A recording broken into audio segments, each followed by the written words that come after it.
Okay, good morning, everyone. We are going to get started now. I see people still finding their seats in the room here. Welcome to everyone joining us on Zoom. It's great to have you all here today. We have a fantastic turnout. Thank you. Please give yourself a round of applause for making it to New Haven on a Wednesday morning and parking and train or whatever you had to do to get here. So that's much appreciated. So I'm Jennifer Wong. I'm the executive director of the Yale Center on Climate Change and Health. And I was just curious, who attended the symposium virtually last year? Few of you. Okay, great. We had like 160 people on Zoom last year, and some of the feedback was that we need to do this in person and we need to do it for like a half day or a full day. So this is our attempt to deliver on that, and I hope you all enjoy the program today. It's great to see many familiar faces, but also lots of new faces here.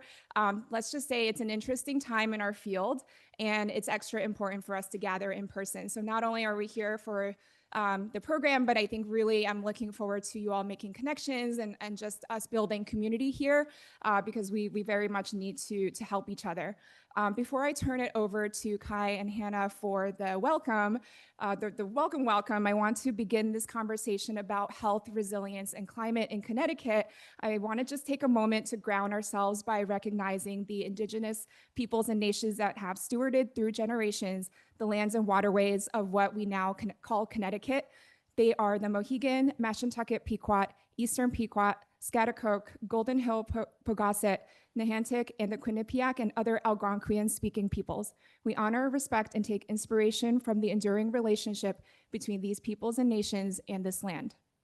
Now I'd like to introduce Kai Chen, our faculty director at the Yale Center on Climate Change and Health, to give a formal welcome.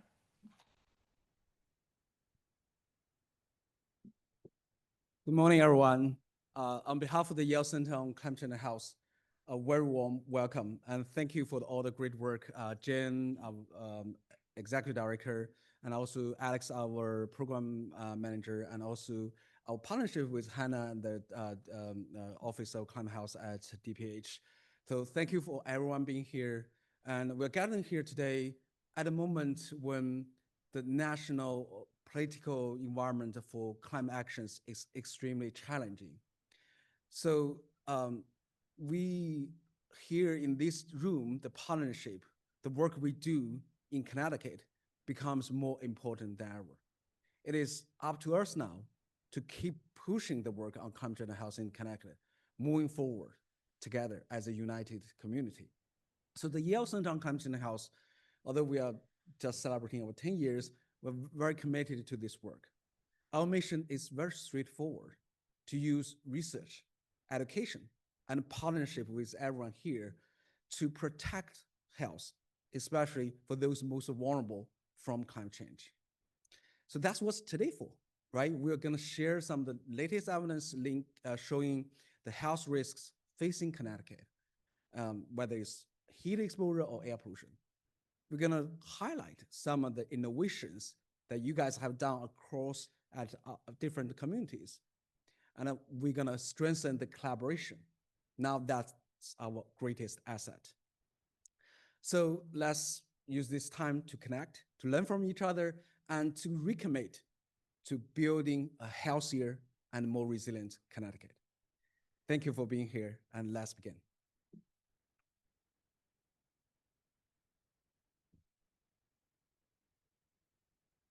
Yeah, it's perfect. Good morning, everyone. I'm Hannah Beath, and I'm the director of the Office of Climate and Health at the Connecticut Department of Public Health. And I first want to say thank you to Dr. Chen for his words, and to Jen Wong and to Alex Richardson for their work in planning the symposium this year. It is a privilege to be here with so many partners from across the state, from local health and community leaders to advocates, students, researchers, and colleagues from sister agencies. I know many of us are lucky to work together all year round, and today it is our chance to slow down, listen across roles, and build new connections that make our shared work lighter and smarter. The symposium at its heart is really about dialogue and about relationship building. The climate and health challenges that Dr. Chin alluded to and that others will expound upon today don't respect boundaries, not between state or town lines or between boxes on org charts or levels of government. We already know that the best approach to protecting health and building a more resilient state is through the relationships between everyone in this room and the ways that we can leverage those connections to meet our shared goals. So we hope you leave today with new contacts, conversations you want to keep going, and hopefully ideas that you're excited to take on. So a quick run through of what is to come today. We'll move directly into our first panel shortly. It's entitled Climate Hazards, Health Risks, and Vulnerability, and it will be moderated by Jen and will focus on identifying issues. We'll then have a 20-minute break, during which we encourage you to check out some of the fabulous posters that are outside in the lobby. And then we will reconvene at 10:50 for the second panel entitled Partnerships for a Healthy, Resilient Connecticut, which will focus on responses and solutions and will be moderated by me. And then lunch will begin at 12:30.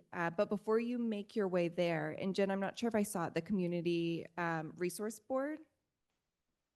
She'll explain more. Okay, so hold on to that one. And then lunch is scheduled for an hour. And then our last event of the day is reflection and connection session with the Connecticut Climate and Health Equity Coalition. A few notes about this group. This is a diverse group of climate and health experts that Jen and I have worked with actually since the end of 2023, which is wild to think back on. And they help ensure that our shared grant initiatives are based in equity and justice. And this is open to all attendees, so we hope that you're able to stick around through the end of the day. So with that, another heartfelt thank you to all of you for joining us today and for the care and commitment that you bring to this very important work. I'm deeply grateful to all of you who made it out and to our partners at Yale for co-hosting, and I will turn it back over to Jen. Thanks.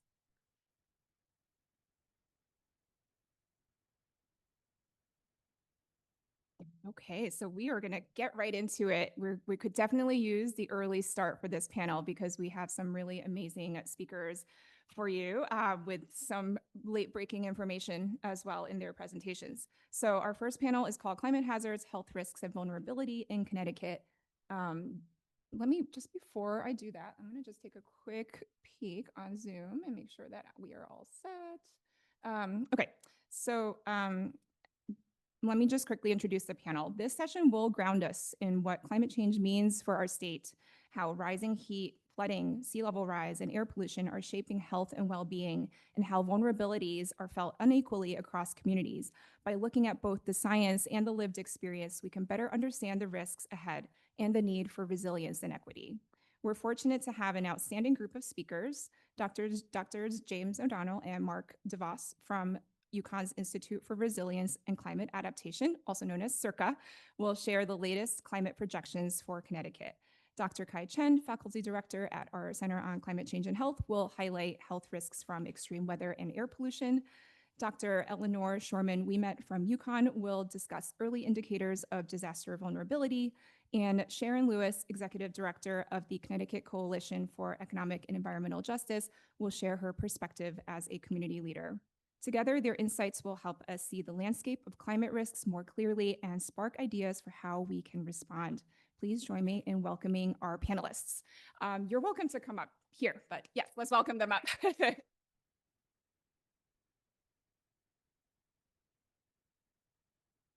So while they're getting settled up here, I just want to do a quick housekeeping note. So let's see my housekeeping notes. Okay, so for those in person, the restrooms are out that way. Make a right, and then it'll be on your right. So it's 3 rights, but feel free to ask a friendly student or staff member if you get lost.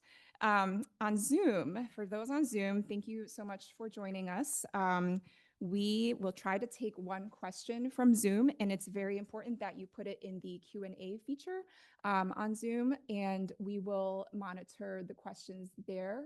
I will not be monitoring the chat feature. However, please feel free to use the chat to introduce yourselves. I know when you're in Zoom webinar, you have no idea who's in the webinar with you. So please, I know we have a great crowd out there. Feel free to give a shout out for yourself, your organization, your work. And yes, we will share slides. There might be some like late breaking unpublished information that we might not be able to share, but we'll share the slides that our speakers will allow us to share as a PDF afterwards. So I know I'm going to get that question. And we are also recording this. Let me double check the recording. Yes, we are recording. So that will be available on our YouTube page, Yale Center on Climate Change and Health, after the event. And now, without further ado, I am going to introduce our first set of panelists. So Jim O'Donnell, PhD, is Professor of Marine Sciences and Executive Director of the Connecticut Institute for, sorry, I'm just going to say CIRCA from now on, at the University of Connecticut. His research and teaching focuses on the coastal physical oceanography with a central emphasis on Long Island Sound. At CIRCA, he leads a large team with the mission to provide technical and policy assistance to the towns and agencies of Connecticut on issues arising from climate change. His co-presenter is Mark DeVos, PhD, a research associate at CIRCA at UConn. He has a background in coastal ocean and sea ice modeling and observation. At CIRCA, Mark has worked primarily on the modeling and statistical analysis of coastal hazards and extreme events. Recently, he has been evaluating the performance of climate projections at the state level. So warm welcome to Mark and Jim. And I don't know if you want to both come up to the podium. I'm actually going to just transition the slide here. All right, sorry. Okay, let me get out of this slide. Here we go. Okay, I'm not a Windows native here, so pardon me. Okay. All right, so over to you, and then clicker if you need it. Thanks for inviting us. It's a pleasure and an honor to be here at Yale University. Come all the way from Groton, which is in the far east of the state, and it's nice to be here. So CIRCA's been around for a little over 10 years now, and the mission, as said in the introduction, was to try and help the towns and the state with practical advice. There's been lots of global projections are valuable for a variety of reasons in policy making, but at the level of towns and cities, where the culverts are and where the tide gates are, they make a big difference as to what you do about climate change. Clearly, reducing emissions of greenhouse gases is a primary need, but even if we do that, there's lots of impacts that are now sort of wired in, and we're going to tell you sort of what we think those are. I'm going to wrap up with talking about sea level rise and its consequences, and Mark has been working on projections for the changes we expect on temperature and precip, downscaled to and wind and other things, downscaled to the level of towns to the extent that we can. Mark? Yeah, thank you, Jim, and thanks for the introduction and the opportunity. So I was hoping that Jim was going to frame this as well, but this is a typical scene from Connecticut these days. And really what we're trying to do here is translate some of the very well-established anticipated changes at global and regional scales, so across the world or at the scale of, say, the Northeast US, to, as Jim says, the street scale or the town scale. Because these impacts that you see, these typical impacts, don't always look the same for the same geophysical changes across different towns in the same state. We don't have to introduce the relevance of the research. Headlines like this abound these days. These are all recent headlines from last year and this year, so clearly something that we need to get a handle on. From this perspective of well-established global and regional changes, but slightly more uncertain local or hyper-local scale changes, you've probably all seen a plot rather like this. So this is global air temperature, anticipated changes. So you've got the years on the x-axis and the change in global average temperatures on the y-axis. And the gray and the black is sort of what we've seen throughout history. And then the diverging colored lines are, the different potential pathways depending on what we choose to do with emissions and depending on our appetite for mitigation and adaptation. So really the take-home message of this slide is just that it's important to understand that there's a diverse range of outcomes which are a function of what we emit and what we choose to do about it. And so there's no single, often people want one number, how hot is it going to be? Or how high is the sea level going to be?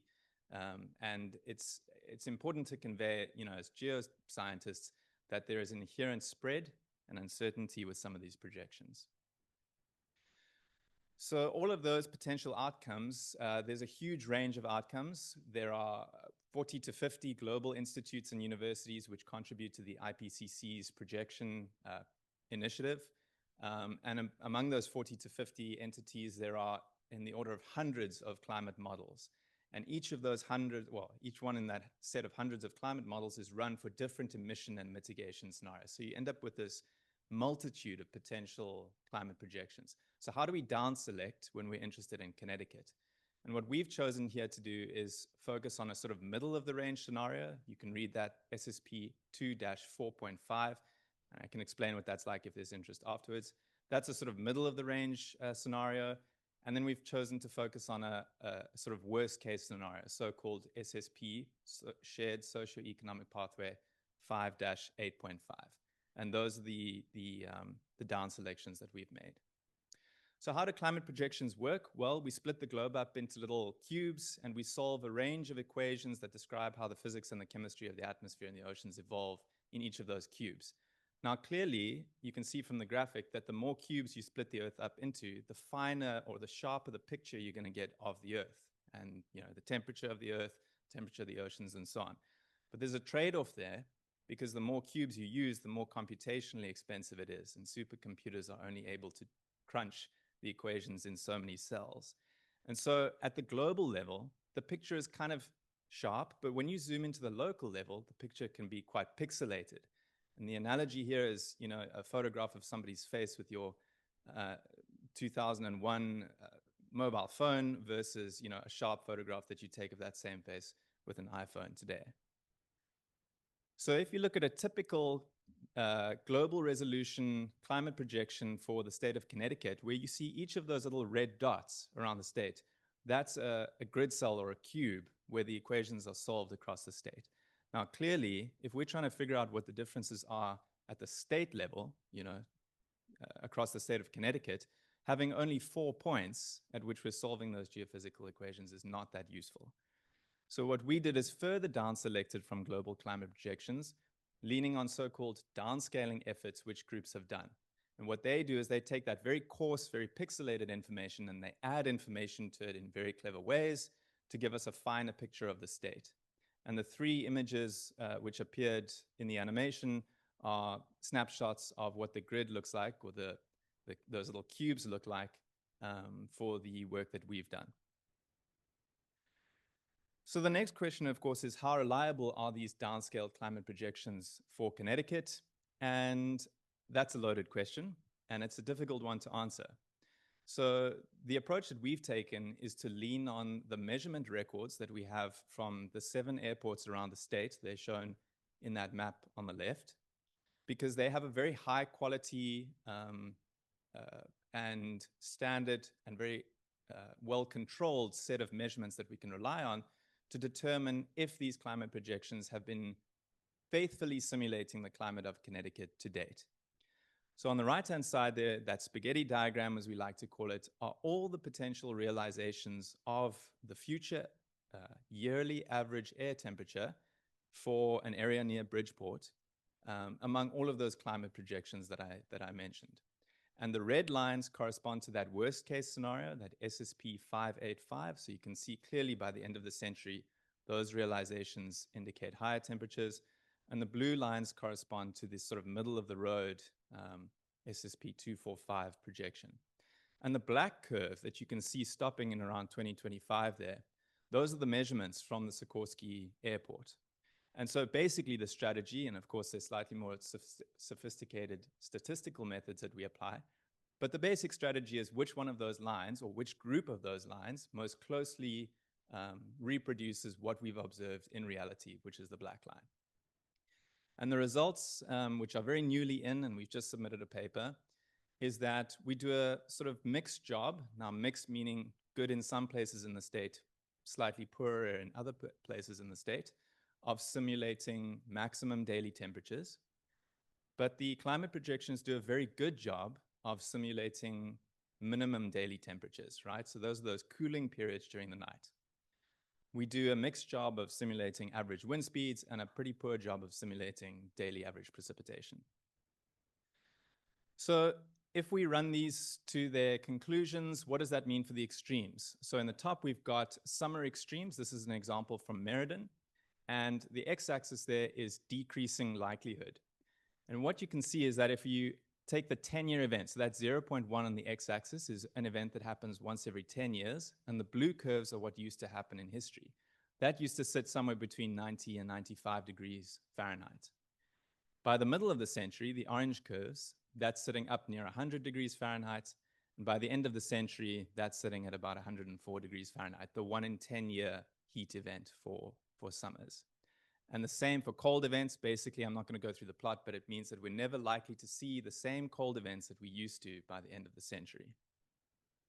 There's a summary of those impacts, but I'm a little low on time, so I'll leave them up there for later. And this basically is to translate that into heat stress. So what does that mean for the number of extreme danger days in terms of heat stress? You're familiar with the top left, that's the NOAA heat stress graphic. And the graphic that we've produced there is an example of what would happen to those very dark red days proportionally by the end of the century, given those temperature increases. And you can see that the number of extreme heat danger days increases by an order of up to 10 times by the end of the century. And with very little time, I'm going to hand back to Jim. It was a mistake letting him go first, I guess. So sea level rise is another robust feature that models do well, and it's largely because water moves pretty fast across the ocean, and so it's difficult to create variations in it. But there are variations in the northeast Atlantic, northwest United States, right, is one of the places where sea level is going up the fastest. The data from all the stations that are shown here in Long Island Sound is showing on the little colorful lines there. To December 2024, when the largest annual average sea level is observed ever. The black line is the consensus of SSP 4.5, what we likely our best hope, I think, for the future. And the red bar is 8.5. Right. So at 2050, the mean of the model range and the spread is roughly the same because there's not much difference in the CO2 emissions and its effect until after 2050. And at 2100, though, the red bar is much bigger. And so the upper bound of the SSP 4.5 around 2050 is about 20 inches still, which is what we expect the mean sea level to be based on IPCC from 2017. So that hasn't really changed very much. The 2100 is roughly the same. The upper bound of 2050 note is about half a meter. The lower bound at 2100 is about half a meter. So it's sort of baked in, I think, that we're going to see 50 centimeters or 2 feet roughly by 2100 at the latest and perhaps earlier. Now that doesn't seem like a lot, but I want to show you the impacts of a 20-inch change. The data here in the blue is the storm surges from New London for the last 100 years or so. The top just shows the difference between the tide and the actual water level. And during that time, that surge level of 4 feet has been exceeded 5 times. Now, if the weather had been the same, they get the same storm surges, but the mean sea level had been 2 feet higher, or 20 inches higher, actually, which is closer to 50 centimeters for people who are calculating it. If I could just add 20 inches to that record and count how many times it gets above 4 feet, and it's 48. So that 20-inch mean sea level rise without any other kind of change in storms or weather, right, means that you'd expect to be flooded if you're getting flooded now at that level 10 times more frequently. And that translates to mold, and it affects ecosystems in the coastal periphery of Long Island Sound. It affects people's health that way too. And it costs money, and it's sort of it's wired in. So here's our summaries, and thanks for your time. Sorry it took a little longer than expected.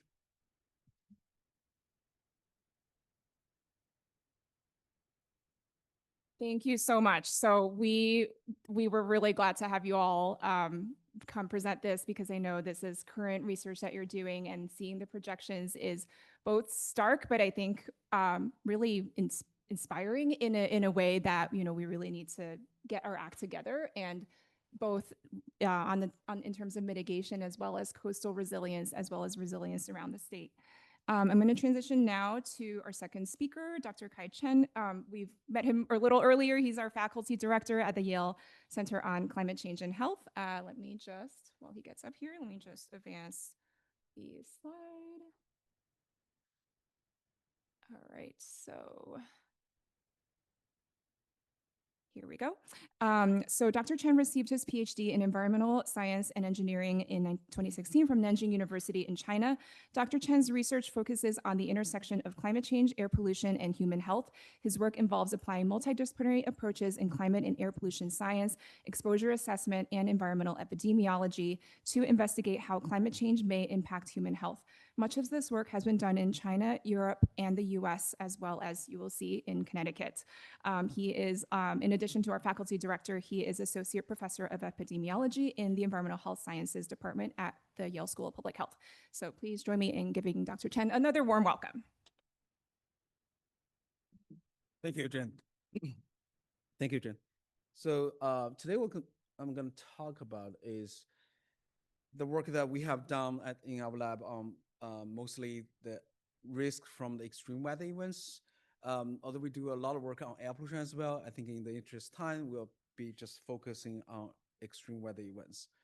So at the Climate House Environmental Nexus, the Chen Lab here at the Center on Climate Change and Health, what we do is primarily through transdisciplinary approaches from epidemiology, environmental sciences, atmospheric science, climate sciences, to look at the health risks from temperature, other extreme weather events, and air pollution, coupled with climate models.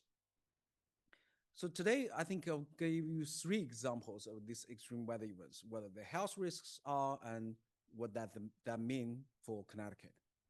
So the first starts with heat exposure, right? So we know during the extreme heat wave days, we can have a lot of heat stroke cases. But the health effects of heat goes beyond just the heat stroke, the cases. Actually, a few days exposure to heat can actually trigger a lot of cardiovascular diseases. For example, in a recent study, we found that among even younger adults, heat exposure can lead to increased heart attack events. This is more severe when it couples with high ambient ozone pollution. So the joint exposure to both heat and ozone pollution will substantially increase the risk for even a young adult to develop a heart attack.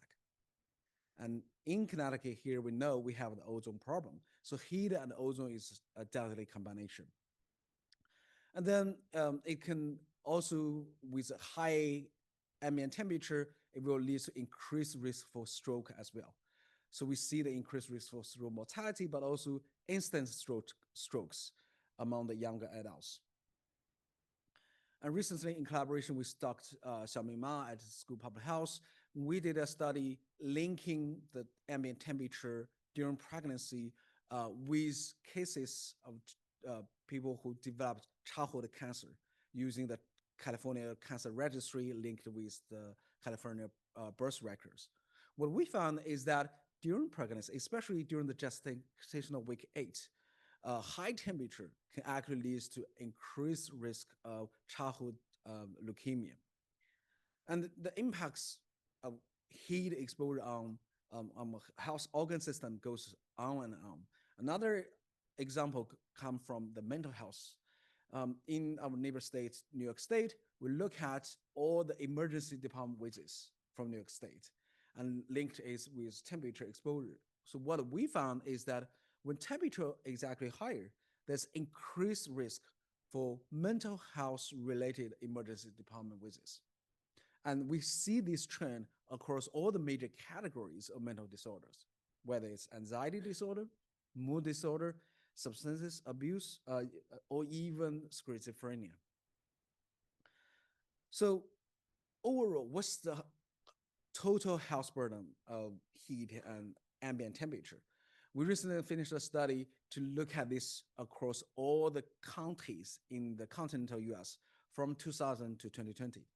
What we found is generally, as here in Connecticut, we know, during the cold days, there's also health risks. So both heat and cold kills. And consequently, we see what we call a U-shaped relationship between the temperature here on the x-axis and the risk of mortality on the y-axis. So when we go deeper into the different cause of death, we see actually a similar pattern, although slightly different shapes when you think about endocrine diseases, cardiovascular disease, respiratory illnesses, mental disorders, nervous system disease, digestive diseases. Those also all showing kind of U-shaped relationship.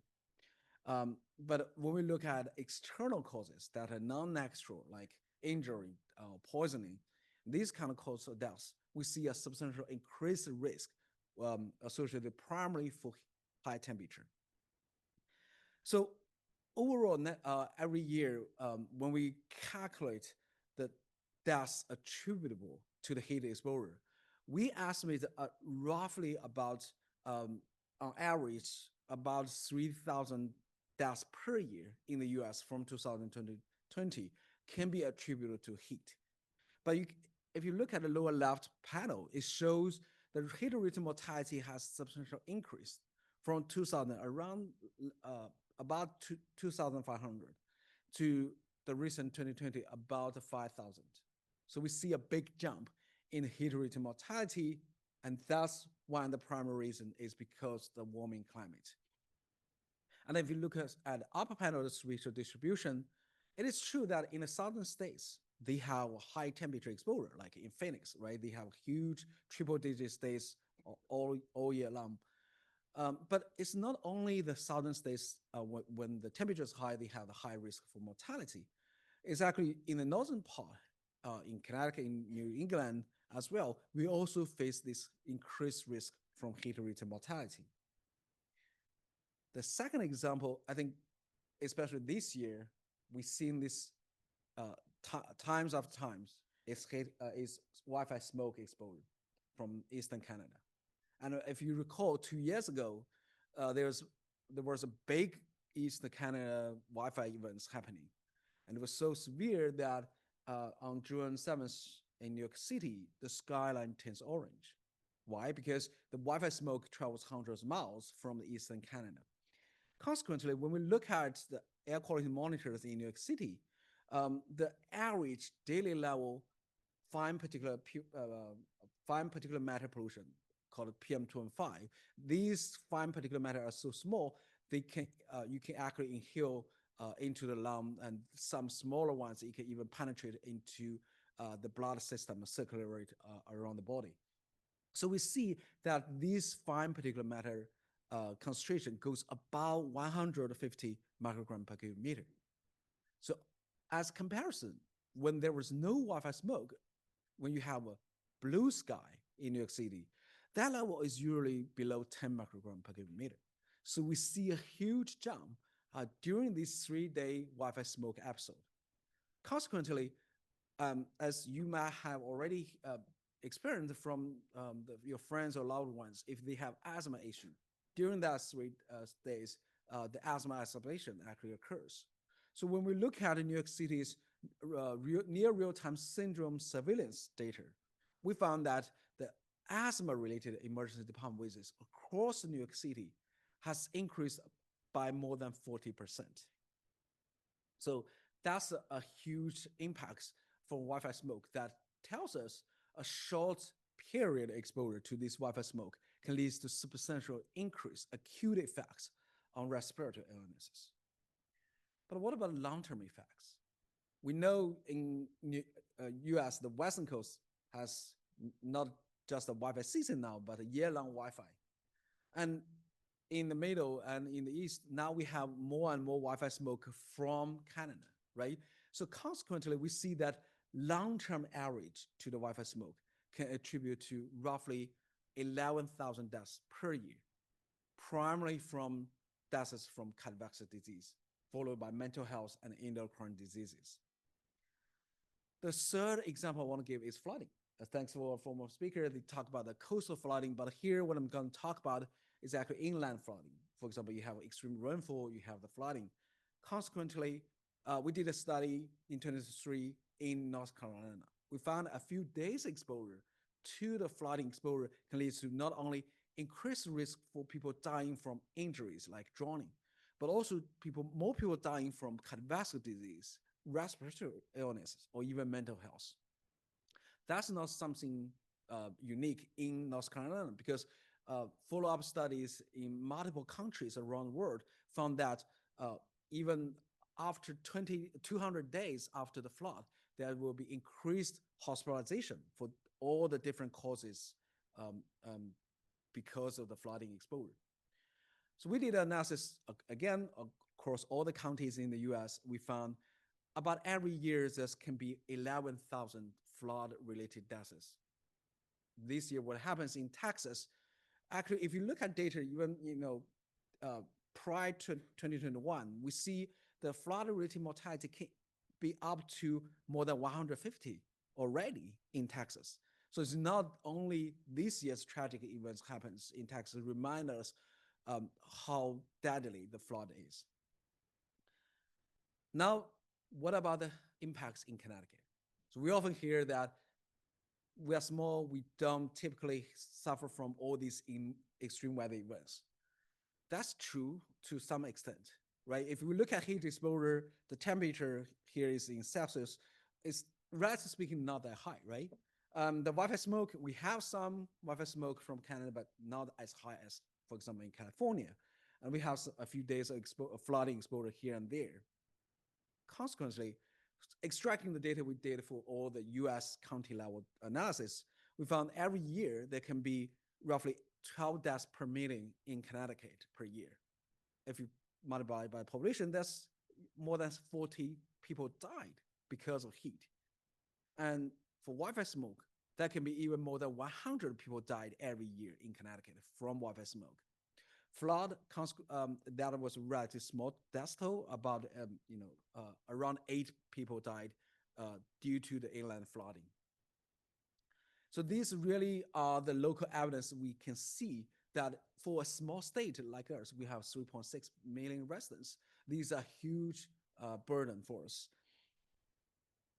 So to summarize, we see some of the evidence of the climate change impacts through these extreme weather events, but also want to remind that the impacts from climate change can also indirectly through worsening water quality, air quality, and it can compound it with our social dynamics like the redlining or the racial discrimination that can impact not just our variety of physical health outcomes, but also our mental health.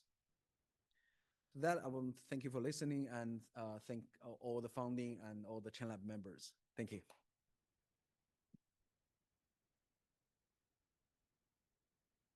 Hey, thank you so much for laying out. I don't know if folks here may have been surprised by some of the health impacts that Dr. Chen discussed, but it truly ranges the lifespan, ranges across bodily systems. And we are going to move on to Dr. Shorman-Wimet, who's on Zoom, to talk a little bit more about vulnerability. Alex, can you help me? Okay, so I think we're gonna. I'm going to let you.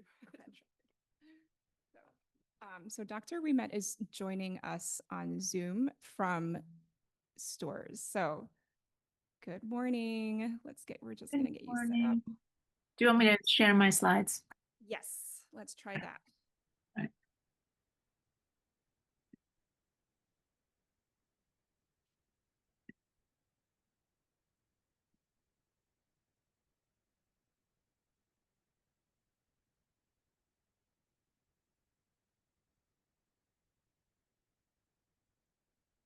Okay, so can you hear and see everything right now? Okay.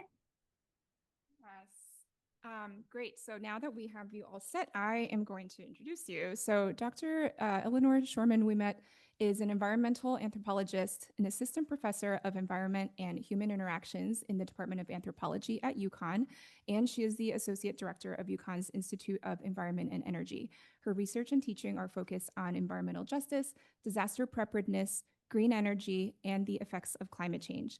Elle leads UConn's Disasters, that's an acronym standing for Designing Interdisciplinary Science and Strategies to Enhance Resilience, research group, UConn Racial Microaggression Research Team, and the Eversource Energy Research Center's Clean Energy Community Engagement Team. Let's give Dr. Chorven-Ouimet a very warm welcome that maybe you'll hear through the mic here. Thank you so much, Jen. Thank you all for having me today. I wish I could be there in person, but I have a seminar that I'm hosting some community stakeholders this afternoon, and I really need to avoid 91. But I'm really grateful to be able to discuss this ongoing research on disaster vulnerability and preparedness disparity with all of you today. So I'm going to share two closely related projects. The first focused on emergency management personnel and Connecticut residents to understand the challenges facing our state that relies primarily on volunteers to respond to these increasingly frequent climate-related hazard events. And the second, examining preparedness and needs amongst aging communities along the Connecticut coast. So Kai and the Circa team really covered climate change in Connecticut. So I really won't repeat what they've already said, but what we know is that the Northeast is facing ever increasing risks from the effects of climate change. Since 1980, there's been well over 35 major weather-related disaster events in Connecticut. Over 19 of these have occurred in the last decade, and they've cost well over $30 billion and left hundreds of thousands of households without power for days to weeks at a time. But what's really important to note in Connecticut is that the risk to local communities posed by these increasingly severe and frequent events is playing out against a backdrop of increasing economic vulnerability and racial inequity. The state of Connecticut, we have about 39% of households qualifying as what's called ALICE it's a United Way metric that discusses the impact of those living just above the poverty threshold. It stands for asset limited, income constrained, but employed. And about 47% of Connecticut seniors, 57% of Black households, and about 63% of Hispanic households are all considered living under the ALICE threshold in Connecticut. Those of us working on these topics often bemoan the difficulty in attracting federal level attention to the state because Connecticut is not what people think of when they consider disasters or poverty. Our averages look great, but when we move away from averages and we look at the disparity that constitutes them, we realize that the risk of disaster in Connecticut comes not simply from exposure to growing climate risks, but also by the fact that Connecticut ranks among the top states in the country for income inequality and as one of the largest wealth gaps by race and ethnicity in the nation. Compounding these statistics is the reality that many Connecticut communities lack full-time social services programs, food banks, shelters, community operations centers, and they're reliant upon decreasing numbers of aging volunteers, predominantly white male volunteers, to address and support growing populations of socioeconomically vulnerable residents. So I'm going to break down two projects aimed at understanding and addressing the extent to which the state is prepared to address this collision of climate and socioeconomic risk factors. The first, as Jen mentioned, is from the UConn's Disaster Research Team. It's an interdisciplinary research group examining climate change and disaster preparedness disparity to improve crisis and risk communication in advance of disaster scenarios. We approach this task through what we've termed an eco-social structural assessment, which conceptualizes the environment as three layered domains and argues that the transition from hazard to disaster is most likely to occur when vulnerability in these three areas is overlapping.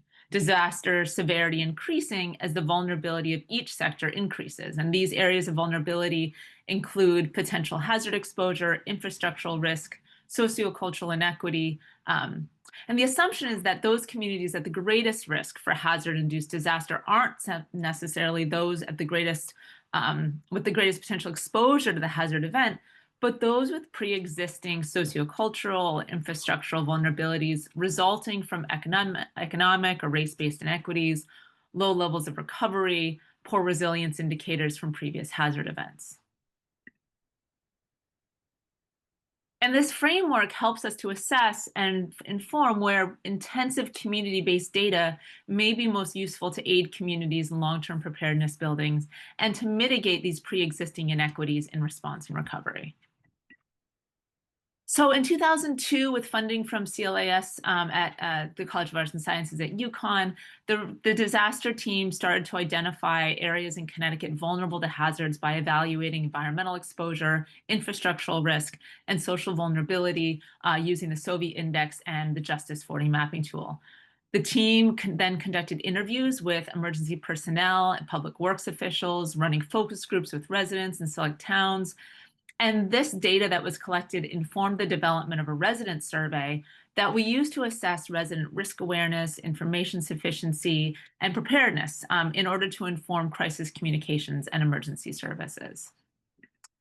To date, we've interviewed about 45 EMDs, 4 regional coordinators covering over 55 towns, and collected survey data from over 1,000 Connecticut residents. The information that we're collecting reveals a precarious system of volunteer-based emergency management, really comprised of overburdened aging volunteers wearing multiple hats: EMDs, fire chiefs, public health officials, dog wardens, you name it. They highlight several issues of communication ranging from lack of appropriate technology, changing community demographics, lack of community knowledge, lack of state-level resources, a lack of the ability to hire, educate, or prepare the public for these events. The other project is a NOAA-funded project entitled Filling the Emergency Preparedness Gap for Older Populations. And this is led by Connecticut Sea Grant, UConn Extension, and Departments of Anthropology and Communications. And what we're trying to look at here is trying to address preparedness gaps for older residents in Stamford, West Haven, and New London, as identified through roundtable discussions with stakeholders, listening sessions with senior residents, and surveys. We're identifying existing and we're looking to develop new materials and programming that'll provide instructions and supplies and training to support senior residents and their caregivers so that everyone is properly equipped ahead of these extreme weather events. These listening sessions at senior centers have indicated a lot of shared concerns amongst seniors about the lack of knowledge about who to call and what to do and how to prepare and where to go. We're seeing that those that stand out most prominently are a lack of knowledge of how to sign up for emergency alerts, a lack of instructions or trusted assistance for non-English speakers, and requests for hazard-specific information. What do you do in a hurricane versus an ice storm versus a heat wave? Across both projects, we're seeing really striking commonalities in that ethnically and racially minoritized residents, impoverished residents, and residents that are at risk due to age, language, mobility barriers, those in general that score higher on social vulnerability indices, are seeking more preparedness information than less vulnerable residents. They're more aware that there's a body of knowledge that they don't have. They're more likely to feel outrage and distrust towards municipal preparedness strategies and officials. They feel isolated and ostracized. And in general, they're asking for much more person-to-person sources of emergency and disaster-related information from friends, family, churches, libraries, schools, food banks. The data that we're collecting amongst Connecticut residents and EMDs really indicates a concerning collision amongst between these socioeconomically vulnerable populations and the increasing risk of weather-related hazards and events. And this is happening amongst a backdrop of a state system that's not prepared to address the increasing risk coming from climate-induced weather events. And so if we look kind of at our recommendations moving forward, we have a number for policymakers based on the data that we've gathered to date, right? That management policies and planning need to focus on recognizing the influence of extended family and social networks, that crisis communication and information needs to initiate at the community level and be dispersed through trusted institutions, risk awareness and preparedness should also come through community institutions, and that our crisis responders need relationships with community leaders to inform more effectively those who are in harm's way. We need preparedness, information, and policies to be provided in multimedia forms and available for English as a second language and non-English speaking residents. We need to work on the diversity of our emergency management personnel, and we need to work on including women and racially minoritized groups. We need to expand the outreach of physician advertising to schools, community colleges, public health facilities, and churches. And most importantly, I think at this point, we need more state funding to support part-time positions, updating emergency communication systems, plan development, and resident risk awareness and preparedness education programming. So thank you so much. And I will stop sharing. Amazing. Thank you so much, Dr. Sherman. We met. I know you had the longest slide deck. I saw the slides in advance and I'm like, that is so much to get through. You did it masterfully and you came in at the shortest amount of time. So you get an extra star for that, but thank you. Incredible work. It's going to be my pleasure to introduce our last, but certainly not least speaker for this panel. Sharon Lewis is the executive director. Hold on. Before I jump into that, I always forget that we have this whole Zoom thing. So, Alex, I might need you up here again. I'm like not knowing exactly where to click. So, all right, while she pulls this out, so Sharon does not have slides, so I think we can just use the intro slide. All right. Thanks for your patience, everyone. Okay, so Sharon is the executive director of Connecticut Coalition for Economic and Environmental Justice and chair of the Connecticut Zero Waste Coalition. A respected, nationally respected voice in the environmental justice movement, she leads campaigns to eliminate environmental racism, fight false climate solutions, and empower communities historically denied a seat at the table. Sharon is the founder of Boots on the Ground, a training academy for environmental justice advocates, and leads the Community Benefits Alliance, which negotiates equitable development deals with utilities, governments, and private interests. Her work spans offshore wind, building electrification, healthy homes, insurance reform, energy justice, anti-incineration, and global partnerships in Africa, Costa Rica, and the United States.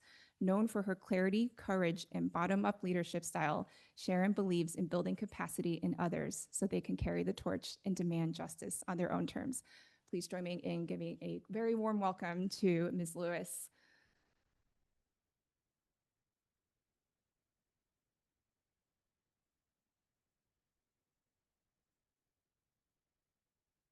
Okay. Thank you so much for those kind words. How much time do I have? Finish 10-ish minutes so we can have some Q&A. Okay, great. First, I'd like to apologize for reading my notes. I changed my talk this morning, and I haven't memorized it yet. I will also tell you that I don't have slides because most times people get tired of slides, so I just don't do slides all of the time. So I want to begin by honoring the Quinnipiac people, the original stewards of this land. Their connection to the earth reminds us that climate, community, and health are inseparable. When we talk about climate health risks, we aren't just discussing rising seas and stronger storms, hotter summers, colder winters. Some people call it an environmental problem, but I see it differently.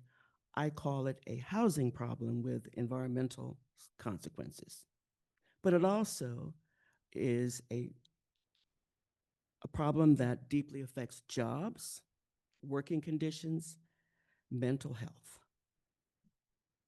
Mental health is something that a lot of folks don't even think about when it comes to climate disasters. You have no idea what people go through when their whole lives are totally turned upside down because of a flood or a hurricane. I've been doing this for almost 30 years, and for the first time in my life, I understood what it's like to lose everything. In 2022, December 3rd, it rained all day. December 4th, my basement was flooded up to the ceiling, and I lost everything. So why is everything in my basement? Because we were planning to move. And the deal fell through, and we brought all the boxes back home. And my husband said, oh, we'll put this in the basement, and I'll get you a pod, and we'll put everything in the pod, and then when it's time to go, everything's good. The pod came Friday.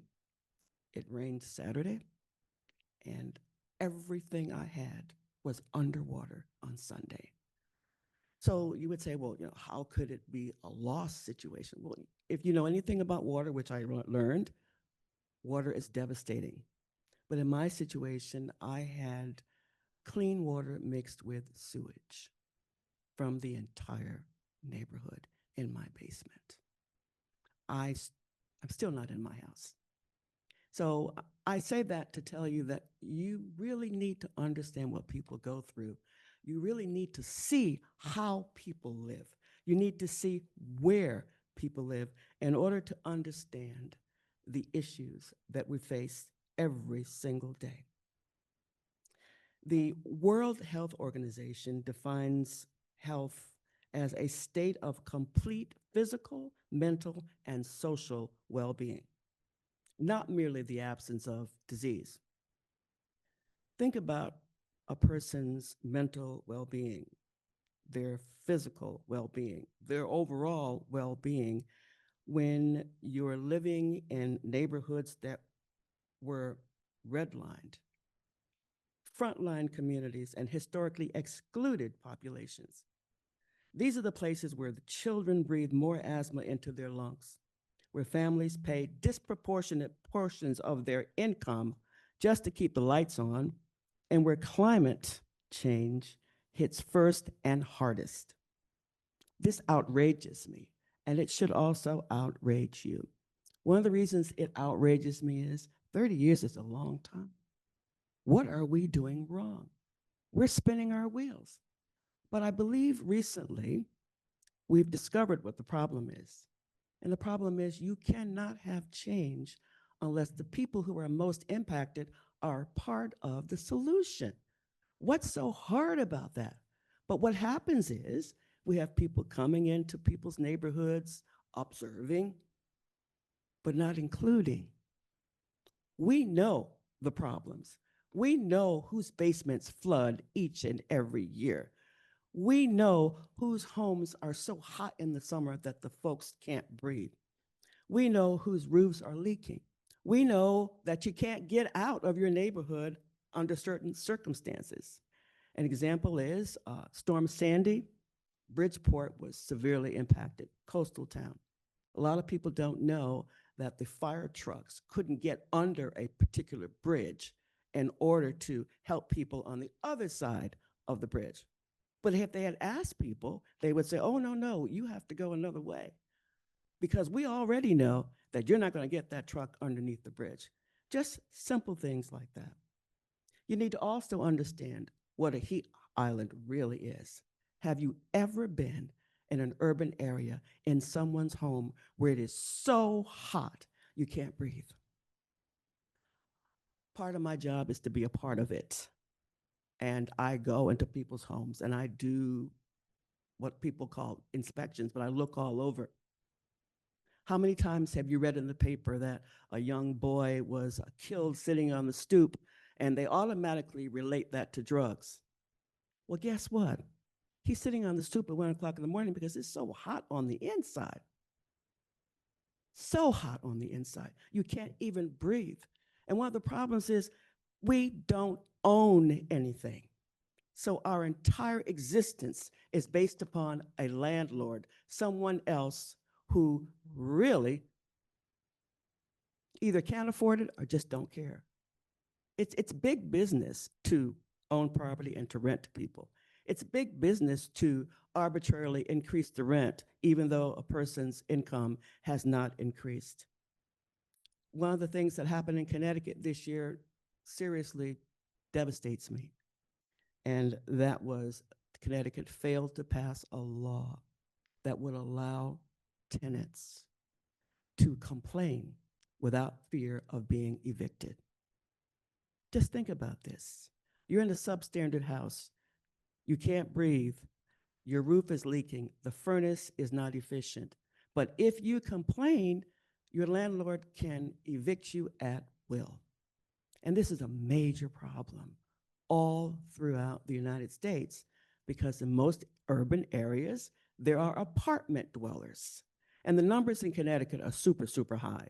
You can talk about New Haven, Waterbury, Hartford, Bridgeport. They're like in the 70s and above for apartment dwellers versus homeowners.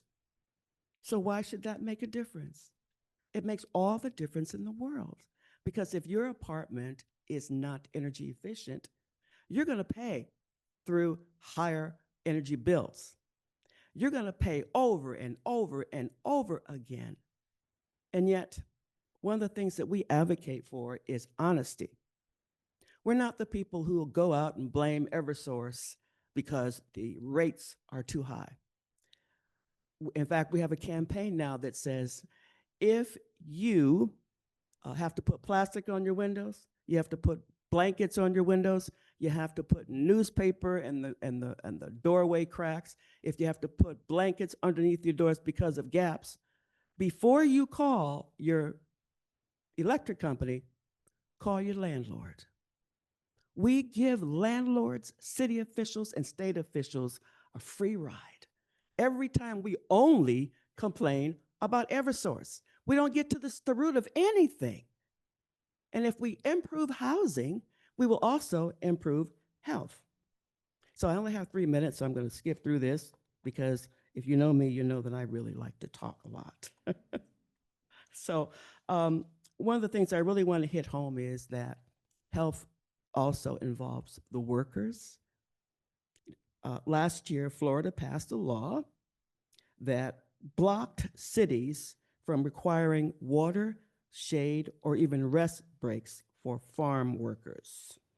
Now, that was at the height of a summer which had a new heat record, but we already know the demographics of those people who are farm workers. Sound familiar? No rest breaks, no water. Very interesting. And now we see new forms of inequity emerging with AI data centers.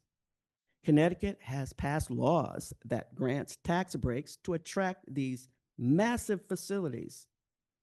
But which communities pay? Mostly urban areas, mostly environmental justice communities, mostly communities that are already impacted by disproportionate exposure to pollution. But they're being introduced to a new type of pollution, not really new, but light pollution, noise pollution, massive uses of energy and water. The electric company has to build massive, they have to improve the infrastructure just to allow these data centers to operate. And guess who pays? Not just the people in that community, everybody pays. And we need to understand that. You don't even have to be in the area where a data center is. You don't even have to know what one looks like.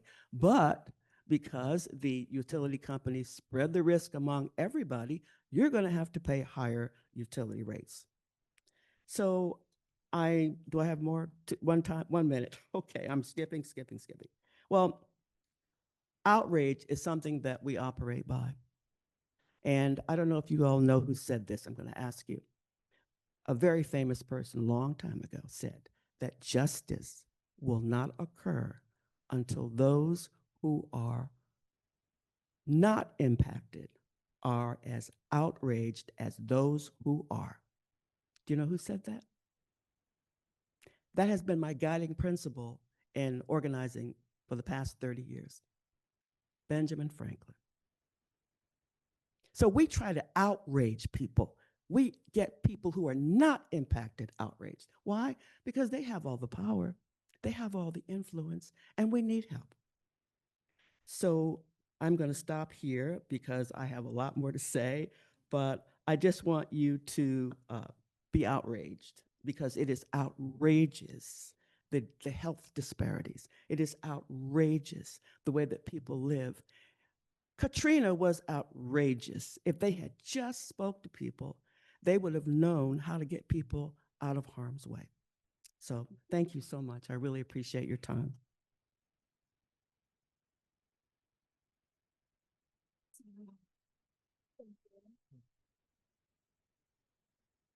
Thank you, Sharon. I felt like I kind of knew like the folks that invited to this panel and try to craft a flow. And I feel like you capped it off perfectly. And each of the speakers before you also kind of helped weave this narrative around the climate impacts, the impacts on health, the differing layers of vulnerability, and really what that looks like in real life and how it's driven by disparities in power, influence, and how we should all be outraged. So I just want to give like a bonus round of applause for this panel because I think they were awesome. So, I'm just gonna take a peek at Zoom. So I don't think there's, let me see, are there any Q&A on Zoom? Why am I not able to find the Q? Oh, I see it. Okay. All right. So I don't see any Q&As on Zoom. So I am going to just see if anyone wants to kick off the Q&A. Fantastic. Let me run you a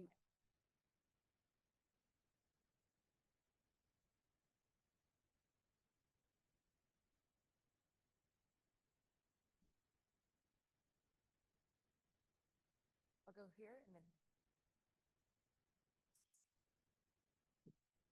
Hi, what's your response to a climate change denier who says, even if you're right about warming temperatures from climate change, since more people die from the cold than from the heat, shouldn't you expect a net reduction in deaths?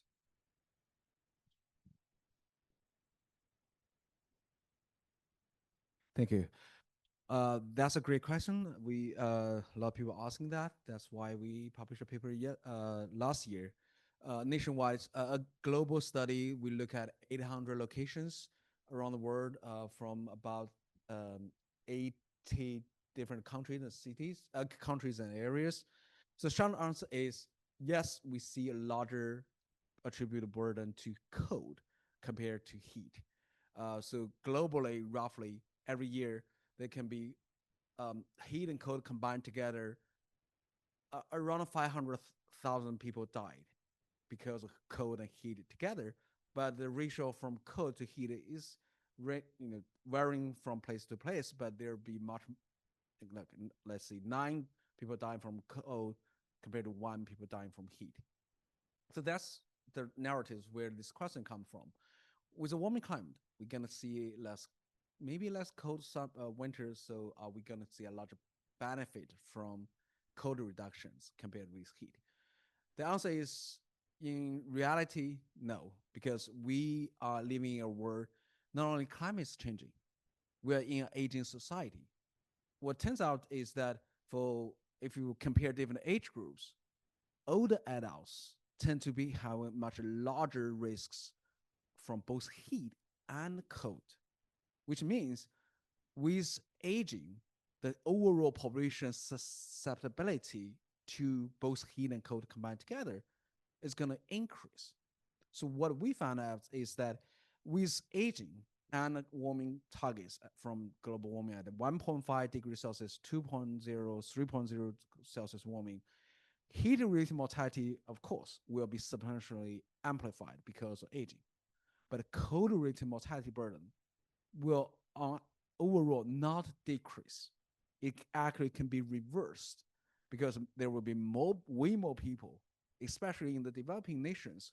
There will be more people getting to the older adults age.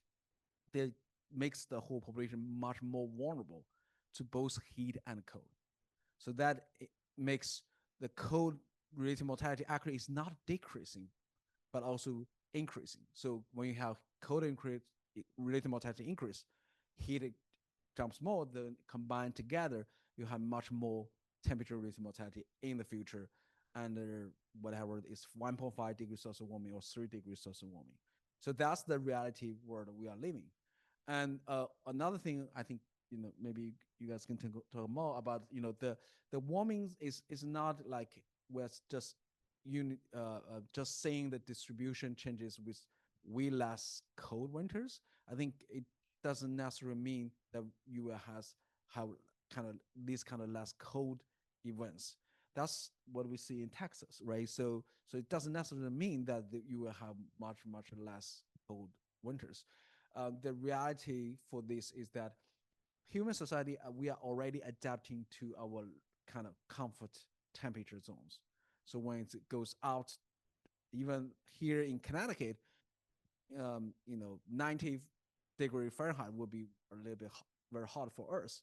But that's definitely not the case if you go to places like India, right? So I think because of that, the society is not well adapted to the heat and cold in some places. We're gonna actually see overall the shift. So with aging, coupled with the disparity issues, actually social economic adaptation is going to be a huge problem if we don't kind of improve the equity issue, improve the income issue. We unfortunately project in the future that's we're going to follow the worst case scenario to have much larger heat and cold related mortality burden. Thank you so much. I'm going to ask everyone in the room to, if you think you're going to have a question, go ahead and raise your hand so we can see who's out there. Okay, hopefully after this question, we'll be able to take a couple more. So I think the number of heat-related deaths are far higher than actually recorded because, one, a first responder finds somebody dead, they're not going to be that sophisticated that it's heat caused. They'll probably attribute it to the heart. And indeed, heat can cause a heart attack, as you said. Similarly, I've talked to a pathologist at Yale, and on autopsy, a lot of them are not tuned in to the fact that, it could be a heat-caused death. They record it as cardiac. So what can we do to make sure that the data is more accurately recorded and actually show that heat-related deaths are much higher than what we think they are? Thank you. That's exactly one of the main reason I teach a course called Masters in Climate Epi.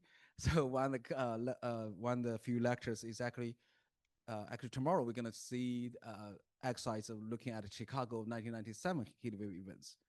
So that was a exceptional historical event when, like you said, actually the city officials has done the best work they can, go to these descendant homes to make sure this is heat related. Even that, what the official count after so many efforts for the Chicago heat wave, it's about 400 something deaths due to that heat wave in 1997 in Chicago. However, if you look at death records using the Masters, statistical approach, we can see around 700 deaths during that few days heat wave. So that means even a city put all its resources to try the best to identify the heat-related cases, you're gonna still miss a lot. And to your point, how many cities are doing this? Not much. So that's why I think it's a statistical approach to identify the heat-related mortality burden is so critical. That's why, for example, our analysis shows recent years there can be about 5,000 deaths every year in the US due to heat in the recent years. What about CDC's number? Used to be only 600, and they increased a lot to 1,000 something, right? But still, different places like Phoenix, they're doing their job. They're finding like several hundreds more. New York City is actually doing the statistical approach. So if you go to New York City, they have the heat-related illness, heat-related mortality. They do their own epidemiological approach and they quantify the heat-related death counts, hundreds of deaths per year. So I think cities like New York City, like Phoenix, perhaps Connecticut can do the same thing. Is advancing this, is trying to, the whole goal is, like you said, reveal the true burden, let people see the unseen health burden, so then we can take action. Thank you.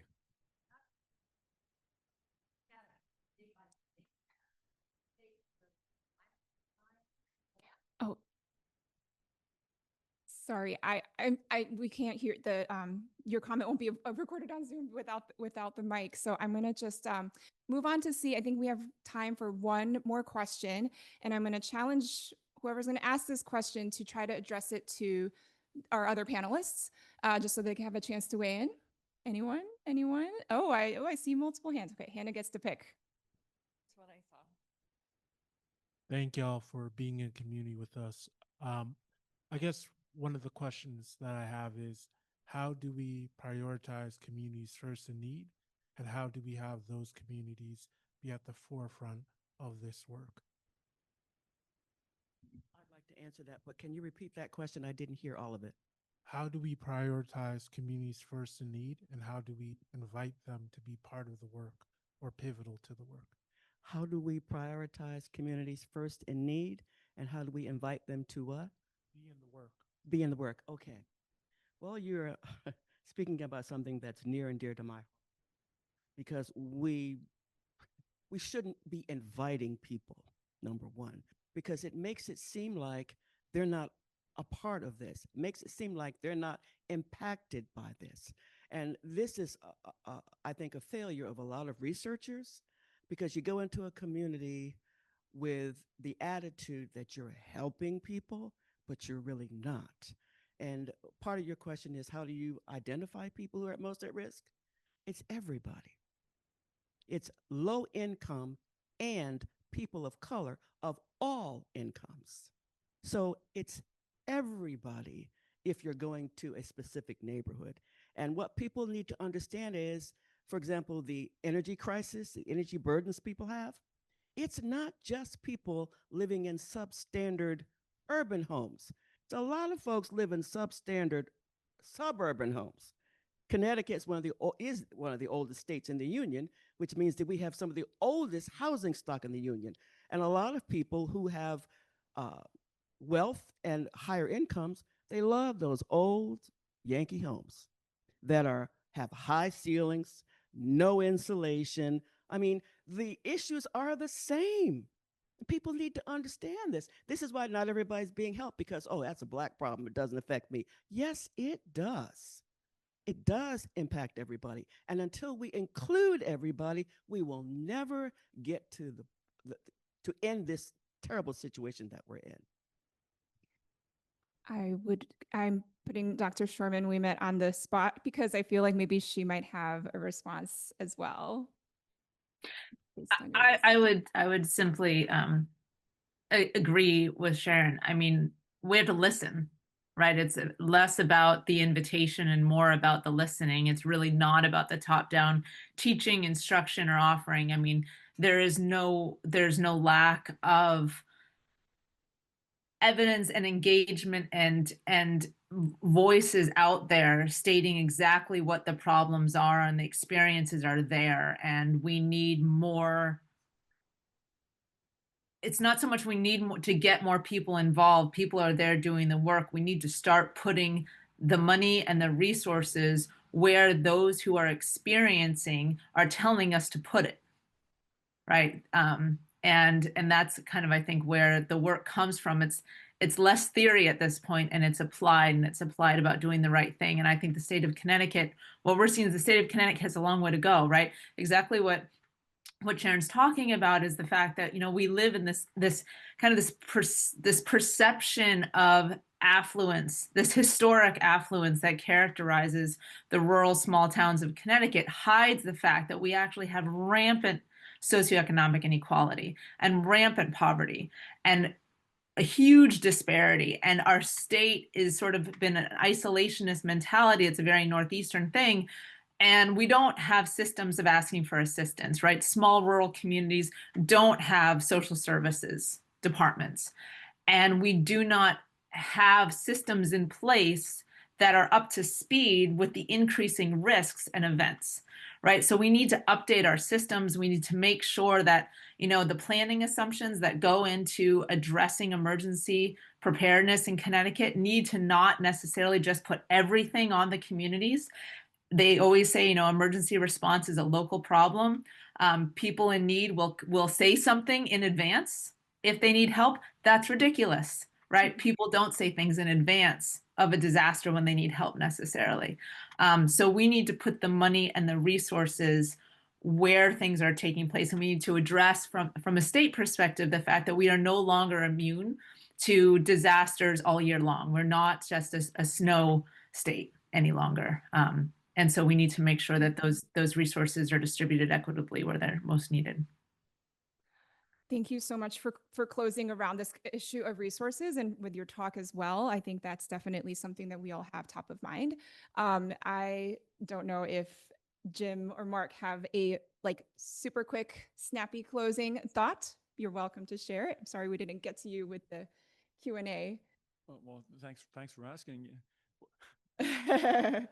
Because you went first and now you get to close. So I think it's the fact that no one asked questions about the climate data or model projections is a signal that we understand that there are changes occurring and that they're likely to bring consequences, and we're seeing those already. And the question is not really so much about what's going to happen, but what do we do about it now? Absolutely. Thank you. Oh, Mark, go for it. Yeah, I just wanted to add, I think for this group, something that's very helpful as sort of people involved with the technical production of climate information is continue working with accurate data collection towards identifying your specific vulnerabilities. Because, for example, engineers are very good at telling us exactly what will happen if the road is 1 inch or 2 inch or 3 inches too low. And for every inch that we raise it, how much it costs. So we know we need to put resources into the problem, but exactly how many resources? What is the specific vulnerability?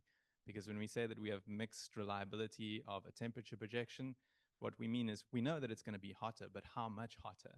And what specific impact does 2 degrees versus 3 degrees versus 4 degrees have on heat exposure and death? So continue that tight data collection and communication with climate information producers. Awesome. Thank you all so very much for the great discussion. We are just going to go right into the break. So we will reconvene at 10:50. I know we cut into the break a little bit, but I knew that we had a lot to get through in this panel. So thank you, everyone. See you back here in a little bit. Hi, everyone. Welcome back. We are going to get started shortly. If you could return to your seats. I was a little bit surprised myself. Okay, so we are headed into panel 2. And as a reminder, or for those of you that are just joining us, this session highlights the partnerships that are driving climate and health progress here in Connecticut. So similar to how Jen moderated, I'll do the same. I'll introduce each panelist, and then we'll have about a 10-minute presentation, and then we'll save time for Q&A at the end. So we're going to start with Dr. French's presentation, and I'll do a quick introduction. So Rebecca French is the Director of the Office of Climate Planning at the Connecticut Department of Energy and Environmental Protection. She advises the Deep Commission on mitigation, adaptation, and resilience plans across all divisions of the agency, including administering the Governor's Council on Climate Change and implementing its recommendations. Previously, Dr. French served as the Director of Resilience for the Connecticut Department of Housing and as the Director of Community Engagement for CIRCA. Prior to her positions in Connecticut, she was a Science and Technology Policy Fellow at the U.S. EPA Office of Research and Development and an American Geophysical Union Congressional Science Fellow in the United States Senate. She holds an MS from Cornell in soil chemistry and a PhD from Virginia Tech in geosciences. She also received her BA from Oberlin in chemistry and environmental studies, and she grew up in Northeast Connecticut and now lives in West Hartford with her husband and 2 children. If you could give me a warm welcome for Dr. French.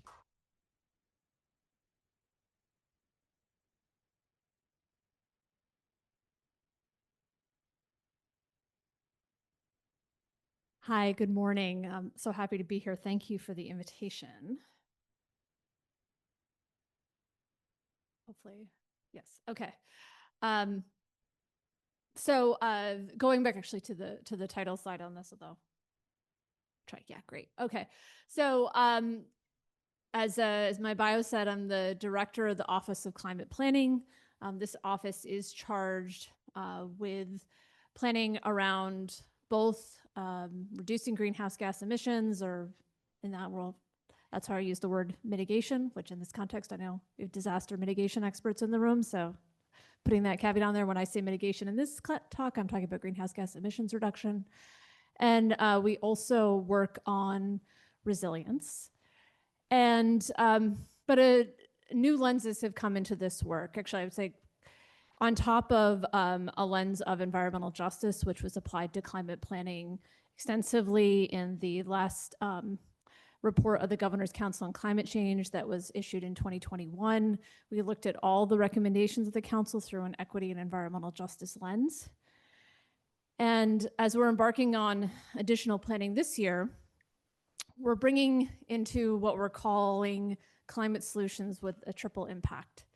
So trying to identify and prioritize climate solutions that can also address affordability, the focus on lowering energy costs, improving community resilience, and it also so happens that these solutions often have a large benefit for public health. So I'm going to talk a little bit more about that today and give a couple of examples of the work that we're doing. As I said, this office is charged with planning around greenhouse gas emissions reductions mitigation. I wanted to highlight that the legislature this year put some additional targets on there. So my work is driven by these targets of trying to lay out plans and strategies that will help the state reach these targets. So we've been working towards our 2030 goal of a 45% reduction in greenhouse gas emissions below 2001 levels by 2030. By 2040, we're supposed to have a zero carbon energy supply, in addition to a new interim target of 65% below 2001 levels. It's roughly on a straight line. Going out to 2050, where we've had an existing target of 80% reduction in emissions below 2001 levels, but this legislature adopted an economy-wide net zero that kind of lays on top of that. So we still have to reduce emissions by at least 80%, and then to get to net zero, we can either do carbon storage sequestration and or further reduce sources of emissions. And again, as we think about how to chart a course forward, I'm sure folks in the room are aware there's been a lot of setbacks from federal government, putting it mildly, in recent weeks and months. But as we work on the climate planning, we're trying to identify strategies that we can continue to do that are within the state's control and that meet these goals, which we know are incredibly important to the residents of Connecticut and to DEEP and the Commissioner of DEEP and the Governor. So again, how do we hit those goals or work on strategies towards those goals? I've listed these goals go all the way out to 2050. We're talking about 25 years in the future. But we also want to address really near-term challenges of lowering energy costs and increasing resilience to the impacts of climate change that we're already feeling today, including heat. You've already heard a lot about how extreme heat impacts public health in the first panel. So I don't need to restate that, but I am going to highlight kind of DEEP's role in this and the state's role. I encourage you to go take a look at the poster and meet my colleagues in the Air Monitoring Division of Connecticut DEEP.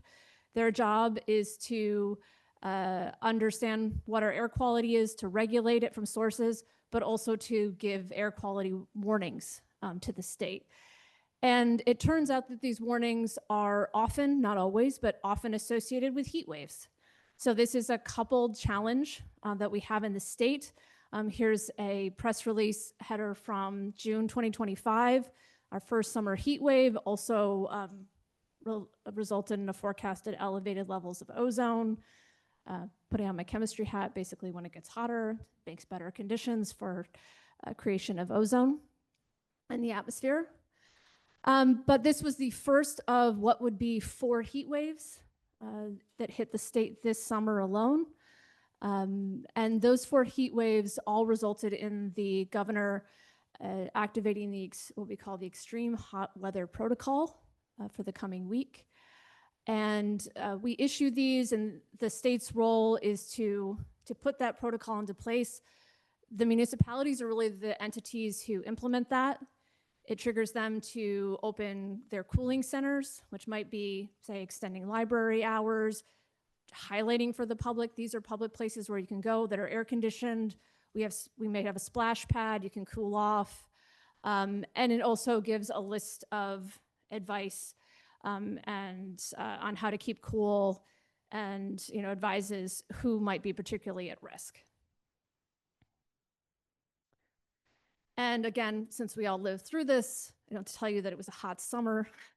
The 4 heat waves, we had records breaking in Bridgeport and Hartford for one-day temperature records. Actually, I think they broke it, and they broke it again and again a few times this summer.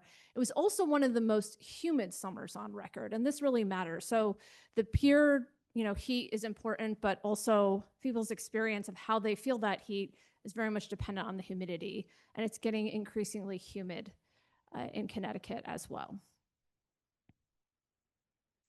So what is a climate solution that can help address extreme heat and reduce emissions and increase community resilience? The heat pump. The heat pump, for those who are not familiar, is actually very old technology. I think it's being touted as like something brand new. It's actually been around for a long time. It was just primarily used for air conditioning and primarily used, oh God. Oh, I'm gonna go really fast, sorry. Primarily used in air conditioning and primarily used in the South where it's really hot and humid, and it's been that way for a long time. So it's being adopted now in New England because we've optimized the technology, or the technology's been optimized to be used in cold weather climates, so it can be used for heating and cooling. Oh, we're having technical issues here. It's so fine. No, I'll keep going. And so you can do air source heat pumps, which is what that picture that was there, that's an air source heat pump pictured there on the right, actually. And then geothermal heat pumps that use basically your backyard's below ground naturally cooler temperature to cool off your house. And so when heat pumps replace fossil fuel, oil burning, or natural gas burning, they obviously reduce emissions. In electric resistance heated homes, they have a huge cost savings benefits. We've estimated that placing electric resistance heat in a house with a heat pump can save that homeowner $1,000 a year off their utility bill. So it's a huge cost benefit there. And they're also much more efficient, so lower cost to operate, and just work better at keeping your home cooler and dehumidifying your home. So this is really what we call a triple impact climate solution. Something that we really need in Connecticut. It turns out that about 50% of air conditioners in Connecticut are window units, which are extremely inefficient. So really drive up folks' utility bills in the peak of summer, put load, a lot of load on our grid, and don't work particularly well if you can afford to have one. So I'm way behind on time. So we might just do heat pump example, but I wanted to highlight that we have a number of programs to support these. So these are 2 federal programs that we have that were funded by Congress in the Inflation Reduction Act. The Home Energy Rebates Program is forthcoming, and that's about $100 million in rebates that'll be targeted at low income and low and moderate income households, as well as a grant from the Climate Pollution Reduction Grant Program. This was a competitive grant program that Connecticut won in coalition with Massachusetts, Maine, New Hampshire, and Rhode Island. It's a $450 million grant. It was the 2nd largest grant in the country under this program, and that'll bring about $80 million into Connecticut to support the deployment of heat pumps. And also, I would like to advertise, if you personally are in the market for improving your heating, air conditioning, or your hot water heater, now's a great time. There's never been a better time to take advantage of cost-saving clean energy tax credits, because unfortunately they are expiring soon. The heat pump tax credit, which is 30% or up to $2,000, is expiring at the end of this calendar year. And there's a lot of other tax credits. I'll note that the one for electric vehicles is expiring this month. So if you're interested in that, check it out right away. What is not expiring are Connecticut's rebates and incentives through the Energize CT program. You can replace a heat pump with another heat pump, or adding a heat pump to an unconditioned space or cooling only You get an incentive starting at $250 a ton, or if you're replacing fossil fuel power or electric resistance, it's a $750 a ton rebate. Again, so short on time, and highlight that another action that we put a lot of work into at Connecticut Deep is urban forestry. Turns out that when there's more shade and more trees, you get natural air conditioning outside that in turn lowers the overall heat of a community, which is particularly burdensome in urban areas because of urban heat island effects. So that can lower the overall heat in the neighborhood and then also lower your costs. Your air conditioner is not working as hard. And so we have the urban forestry program in Connecticut. Through these programs, we've instituted programs in 65 programs in 38 communities. I think I had that statistic right. And in terms of the person who runs this, shout out to Yale, is a Yale graduate, Danica Dorosky, and she's just doing amazing work. And so we're so pleased to have a Yale graduate so knowledgeable running that program for us. And there's many more actions that we can take that could have these multiple benefits of reducing emissions, improving community resilience, and lowering energy costs, and in turn also improving public health, from cleaner buses to two-way EV charging that allows you to basically turn your car into a mobile battery, grid scale transmission technology that reduces costs and makes the grid more reliable, and diverting food waste, which can save you money on tipping fees. So not an energy cost, but still a household cost in that case. So with that, happy to take any questions at the end. Thank you.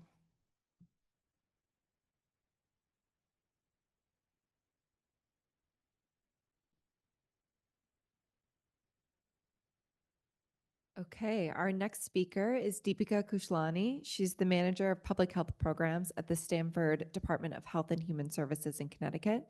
With her wide range of experiences in public health, including emergency response, global public health system strengthening, grants management, performance management, and workforce development, she has a keen interest in integrating continuous quality improvement and capacity building to develop sustainable programs to support the evolving needs of public health. Please join me in welcoming Deepika.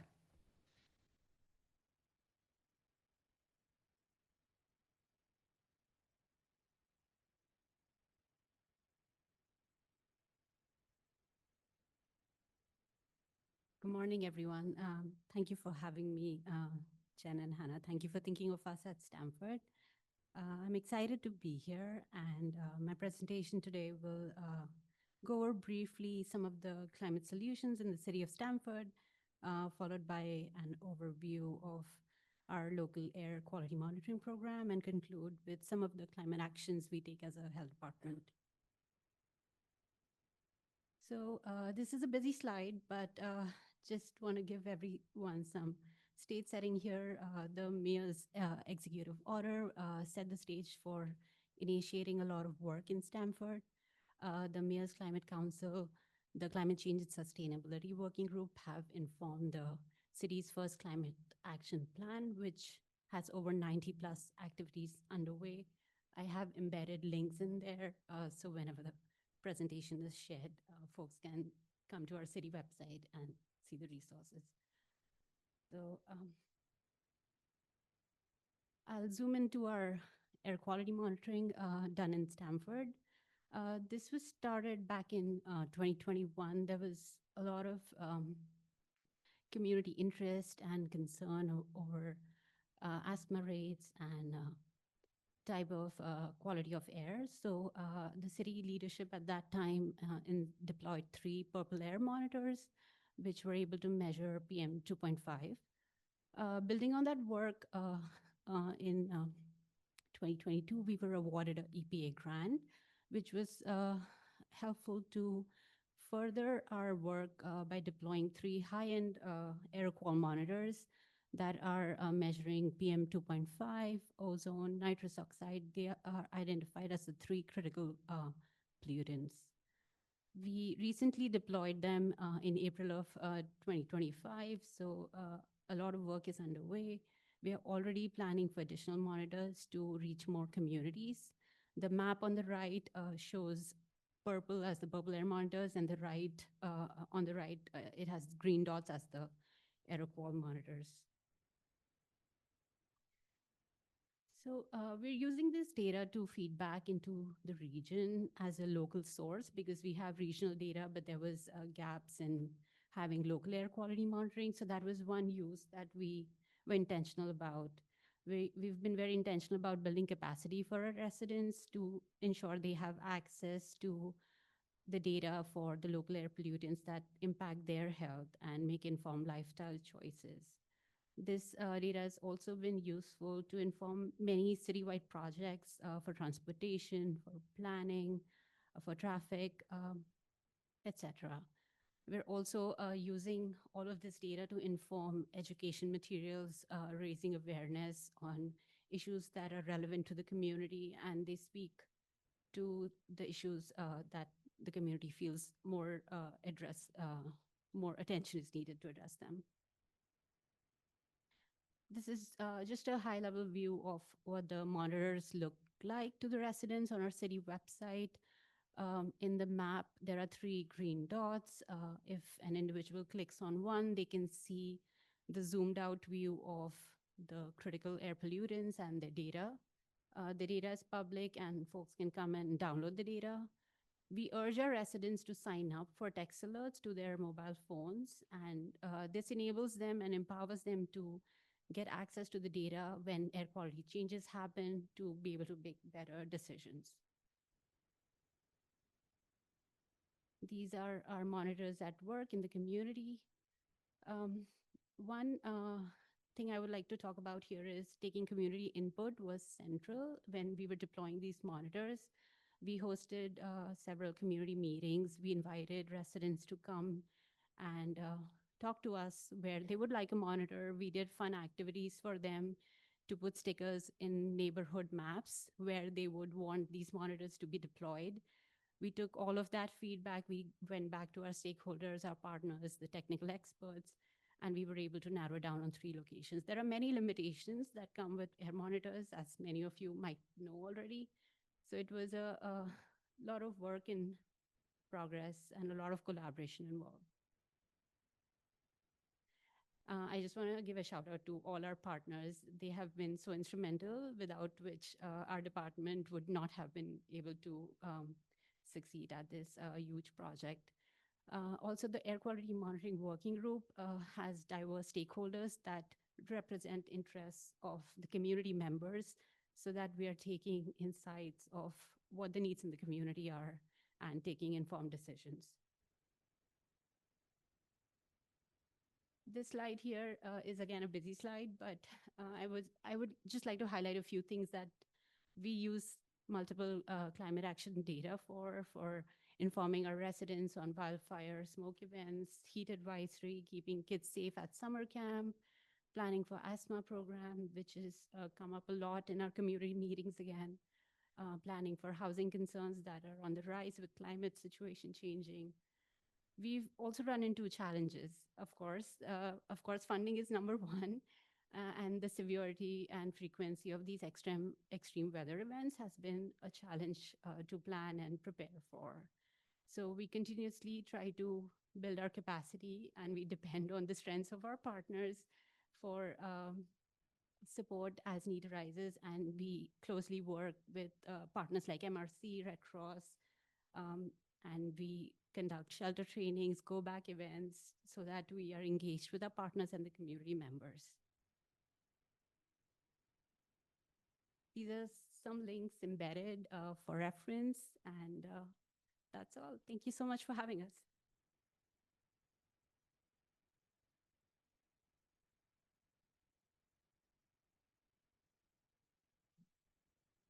Okay, thank you. Our next presentation will be by Deborah Sims, who's a community leader in Bridgeport, Connecticut, and who serves as the Vice President of the East End Neighborhood Revitalization Zone and the founder of the East End NRZ Market and Cafe.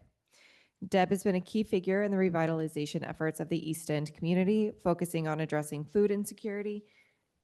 Oh, perfect. Great to see you, Karen. Karen will also join Deb. Deb has led substantial coalition building to garner support from various levels of government and involving faith-based and secular stakeholders.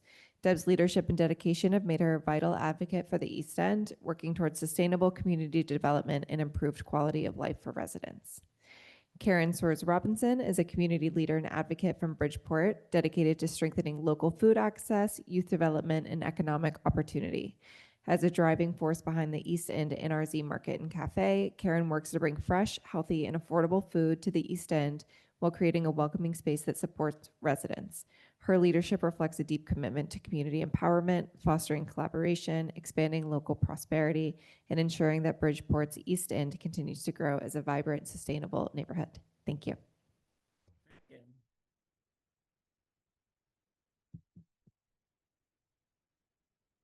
Good morning, and thank you guys for having us this morning. So we're going to talk about community. A lot of conversation has been about climate, but when we go talk about climate, we like to think about our community as the climate, right? So a lot of times, you know, you guys are the experts, but we feel like we're the experts, right? So we know in our community, like they spoke earlier, we know when it floods, right? We know where it floods. We know where the raw sewage leaks. But when the quote unquote professionals come in our community, nobody talks to us. We're almost invisible. But a lot of times we're your greatest assets. Until recently, when we partnered with Yale and DEEP and EPA, and the acronyms of people who really saw community for what they were and what they are. And our presentation really talks about when you invest in people and when you understand communities, what kinds of things can really happen. So we're sharing this story with you, which is, we call it the Mount Trashmore to the Mount Growmore story, because it's one that you all could take back with you when you go into communities. If you treat them as partners and not as people, the kinds of things that you can begin to develop with them.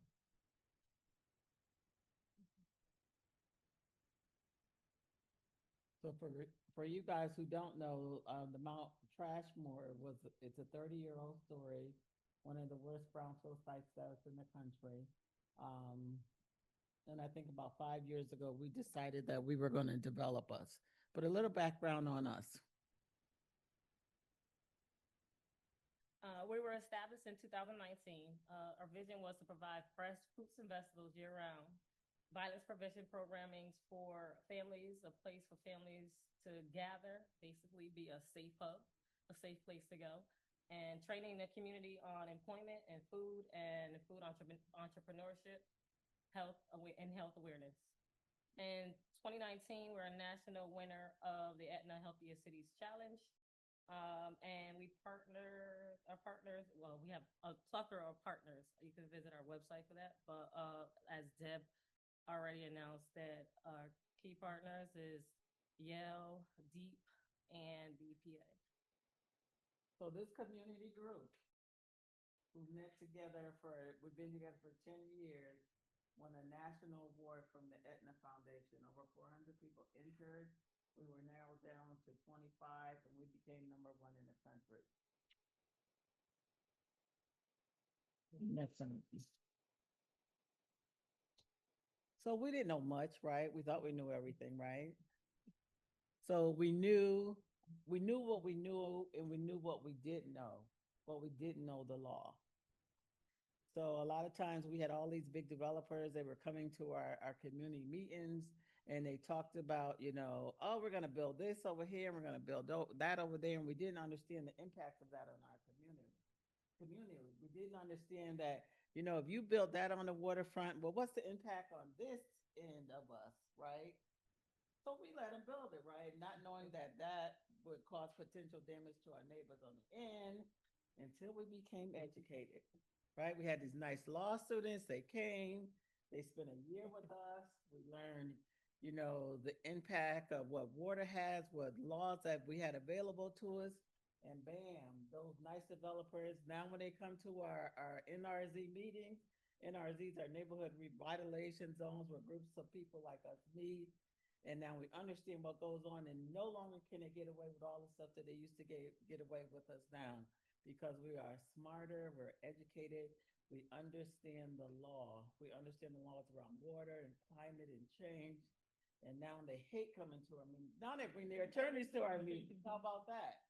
Because now you have to deal with a group of folks who are now educated in the law around water and climate and change. To our Mount Growmore site, which we now call Mount Growmore. This is previously Mount Trashmore. We're across from a Johnson Creek that often floods, right? We know that, we're aware of that. It floods so high that it floods out the street that cars cannot travel, but we plan to develop this site. Yes, ma'am. So sorry to interrupt, but speak into the mic for our Zoom. Oh, I'm sorry, Chadwick, you can't hear me. But we plan to develop this site to build the Mount Growmore Hydroponic Farm and Wellness Campus. We've currently raised about $5 million. We plan to go into production this spring. Karen, go on. So the next slide is our roadmap, basically where we started to where we're going. To begin, and well, the Mount Trashmore to Mount Growmore began in 1991 to 1992. Deep allocated $500,000 to the city of Bridgeport, with $250 allocated for the cleanup effort. And 2004, 2005, the EPA awards City of Bridgeport $400,000 for cleanup of Mount Trashmore and the Chrome engineering site. EPA awards City of Bridgeport $200,000 for cleanup of Pacelli trucking site, the Chrome Pacelli site. 2007, the EPA awarded the City of Bridgeport $200,000 for an EPA Brownfield job training grant. In 2022 to the present, the EPA started participating in weekly, bi-weekly meetings. It started weekly, now we're bi-weekly. Listening sessions, charrettes, and workshops with East End NRZ stakeholders in collaboration with the Yale School of Public Health and Connecticut Deep. EPA provides technical assistance through the technical targeted brownfields assessment and land revitalization technical assistance programs, who have really been a help to our goal, accomplish what we want. On the phone, let's see, with those folks who are walking us through the process, again, community people, right? I'm sorry. Again, community people. We're on the phone religiously, understanding how to develop. We brownfield developers now, we call ourselves, through their leadership and mentorship. And now they're helping us learn how to develop this site.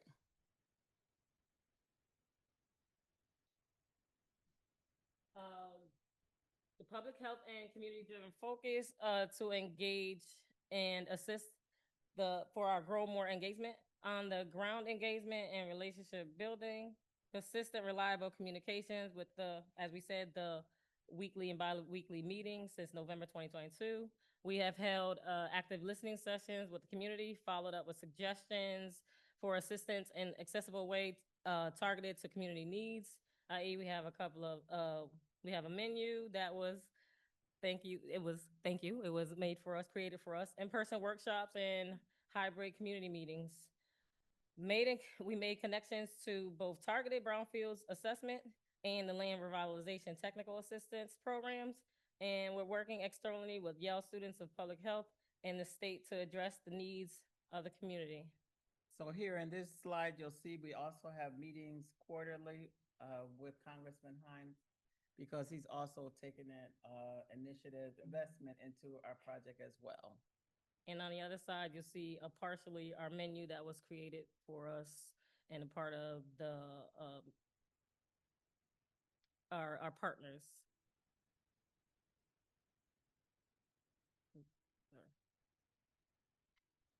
So you'll see that's currently what the Mount Growmore site looks like right now. We're currently involved in our final stage of the, actually, I just got the report this week, so we are ready to go on the Mount Growmore site. Again, we intend on starting this spring with the development. Crossing our fingers, no more hookups. It's been a journey. We have 3 minutes left, but we're excited about where we're going. Again, it's a group of community folks, you know, across the gambit. And because people didn't come to us, and I always get this question about, there's been a lot of people who come, and I listen to everybody talking, you know, oh, we're in that community, but they're the first group who came to us as actual partners and didn't, you know, I always use the analogy of chicken. When you come into communities of color, they always want to, you know, fried chicken us to death and just survey us to death and not look at us as people who really know our neighborhoods, right? And understand our neighborhoods. You know, we've been there and we might not understand the terminology that you guys use, but we know when there's debris and stuff kicking up in our community that shouldn't be. We know when the smells are different. We know when the water and wind shouldn't be like it is. We don't use the language that you use. They've met some of the characters in our community are quite amusing, but they know what climate change looks like to them. And they were able to come in, fit in, and understand and listen. And that's what you guys have to learn how to do when you go into communities of color.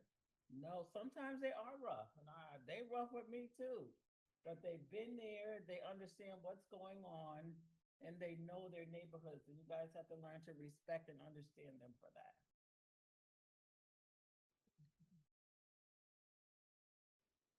This is the next slide has to do with our community engagement piece, and this is one of the technical assistance support that the EPA Office of Brownfield and Land Revitalization and EPA Region 1. They provided contractor technical assistance to prepare the site and reuse and revitalization plan for the Mount Gromar site. The team held 2 community meetings, one in the summer, one in the fall, including a charrette, and to collect resident feedback and guide design principles for appropriate reuse of the site. And this is one of the renderings that we came up with. The community design plan, on it, if you could see, multi-purpose community center, mixed-use shipping containers, wildflower mound, ADA compliant walking trails, flood mitigation strategies, and a future campus extension plan that would include additional community activities and buildings. And this is a more warm version of it, so you could actually see what the site is anticipated to look like. And this part over here, the red portion, is the containers, which is phase 1 that we're hoping to start, and that we will be starting in the spring. Thank you.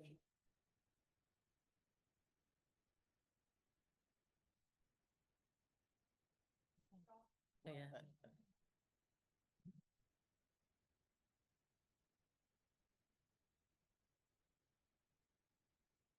Okay, thank you. Our next presentation will be by Jennifer Muggio and Corona Jung, who are presenting from the Ledge Light Health District. So a quick intro on Jen. She's the Director of Health for Ledge Light Health District, where she's held a leadership position since March of 2007. Throughout her tenure, she's been fortunate to have the opportunity to merge her skills in business admin and with her commitment to supporting community health and addressing inequities. She works with a team of public health professionals whose diversity of skills, expertise, and backgrounds help center Ledge Light's commitment to community voice, supporting people who have been oppressed and placed at risk by systems, and addressing racism as a public health issue. Jen lives in New London with her husband, 3 children, 4 guinea pigs, 3 reptiles, 1 retired military dog, and 1 very grumpy cat, all of whom she feels very lucky to come home to at night. Corona is a program coordinator at Ledge Light Health District in Southeastern Connecticut's lead drug checking technician. She graduated from the University of Connecticut during the beginning of the COVID-19 pandemic and has always been a champion for racial justice, health equity, and decoloniality. That's a new one for me. Thank you for that. On the personal level, she is a proud Chinese American non-binary musician, and they are from Middletown, Connecticut, and happily lives with their 2 cats, Chloe and Poblano. Join me in welcoming them, please. Thanks.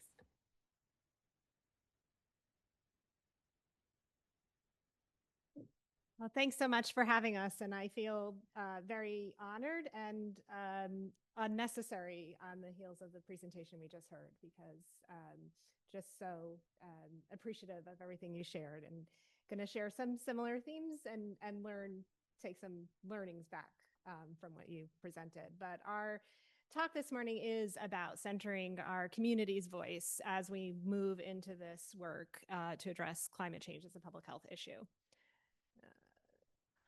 So we'll just a quick introduction of who we are, talking about our work to center community, lifting up our place of community well-being as a resilience hub.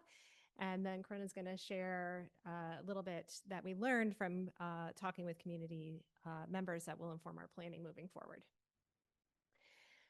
So Ledgely Health District is a regional health department. We serve 9 municipalities in southeastern Connecticut. We are a independent unit of government in lieu of each of those towns having their own local health department. Our work so far and our talk will be centered in the work we do in the city of New London, which is of our 9 municipalities, kind of where the concentration of health inequities rests, and also, although small in size and square mileage, concentration of environmental hazards. When we think about the climate-related issues impacting our health, there are all the things we're all facing across the state, the new increasing threat from wildfire, smoke, and other things. And then, of course, we are a shoreline community. And so we've had a number of public health topics come up in the last few years that are a result of our changing climate. We had our first Vibrio case, which, you know, is not something that we had to deal with until a year or 2 ago. At Ledgely, we're really committed and growing in our practice to centering community voice. We do this in partnership with a number of community organizations and our municipal departments, Parks and Rec, Public Works, Human Services, but most especially we try with our community members. And we gather everybody under the auspices of the Health Improvement Collaborative of Southeastern Connecticut, which is the multi-sector group looking to both understand what's happening with health and identify those things we want to address together. The Health Improvement Collaborative was awarded one of 13 grants from Robert Wood Johnson a few years ago to do this multi-sector work and kind of document our growth and our learning and centering community voice. And we were really lucky to do that, talking about how we address racism as a public health issue. And so we've continued to try to thread all of those learnings in all of our programmatic activities, including as we step into this work to address climate as a public health issue. We know, as our friends before us just shared, our community members are the experts. And like you said, we may not use the same terminology, but our community members, our neighbors know what's happening, where they live, and a lot of times have really impactful and important solutions to share. We're looking at the balance of power. What is our role as a health department? And how do we shift the power? How can we be like that facilitator of bringing the resources, bringing the information, but letting our community members and our neighbors come up with those solutions and giving power back to community. And so in order to do that around climate and public health, we have to understand more about how our neighbors think about climate. And Corona's going to talk a little bit about what we learned, but also about what I'm calling holistic accessibility. And that's where our place for community well-being comes in. It's no typo here throughout the presentation and on our sign that the unity part of community is capitalized, because we kind of feel it's a visual representation of really the fact that we are all in this together. And if we keep centering that, we're going to figure out the answers. So the Place for Community Wellbeing is breathing new life into what has been a vacant building. We were looking for a home. The Health Improvement Collaborative, this coordinated group of organizations, was looking for a permanent home for a food distribution we had started at the beginning of COVID. And we found this building and we were able to move in, and we have one wing of the building set up in this grocery store style food pantry. But the rest of the building is host to such a broad array of programs and services. Our goal is that everybody in the community finds something happening here that supports their individual health and well-being goals. So for some people that is accessing food, but for others it's coming to an exercise class, or our Women Between Cultures group, which is a group led by our community health workers specifically to address isolation and increasing rates of isolation that they were hearing from their peers who were immigrant women. We run our violence prevention programs out of there. One of the groups that meets there is called Brothers Brunch, and it's a gathering for mostly Black and brown men to just talk about mental health and trauma and violence in our communities, and how that they can be part of reducing violence and connecting with the young men in our community. And I don't know how well you can see the picture of the windows, but that's one of the things that I lift up as one of those examples of centering community voice in our planning. When we took possession of the building, the windows were all boarded up, and it was really depressing, and it was like such a great day when we took the boards down and all the light flooded into the meeting room. And then we started having activities in the meeting room, and you would be sweltering or blinded by the light streaming through the windows. And after one of the Brothers Brunch gatherings, Ruben, our colleague, came to me and he said, you know, somebody had a great idea. What if we painted the windows? And so just that offhand kind of brainstorming in this space where people have felt they belong and they're part of the leading and deciding what happens there, came this idea. And so one of our colleagues, one of our community health workers, is also an artist from Peru. And she painted a different pane to represent all of the different things that happen there. And it's added so much life and character, and it's reduced the impact of the heat in the building. So a little bit of its own climate solution. And I'm going to turn it over to Corona now to tell you a little bit about what we heard as we started these community conversations.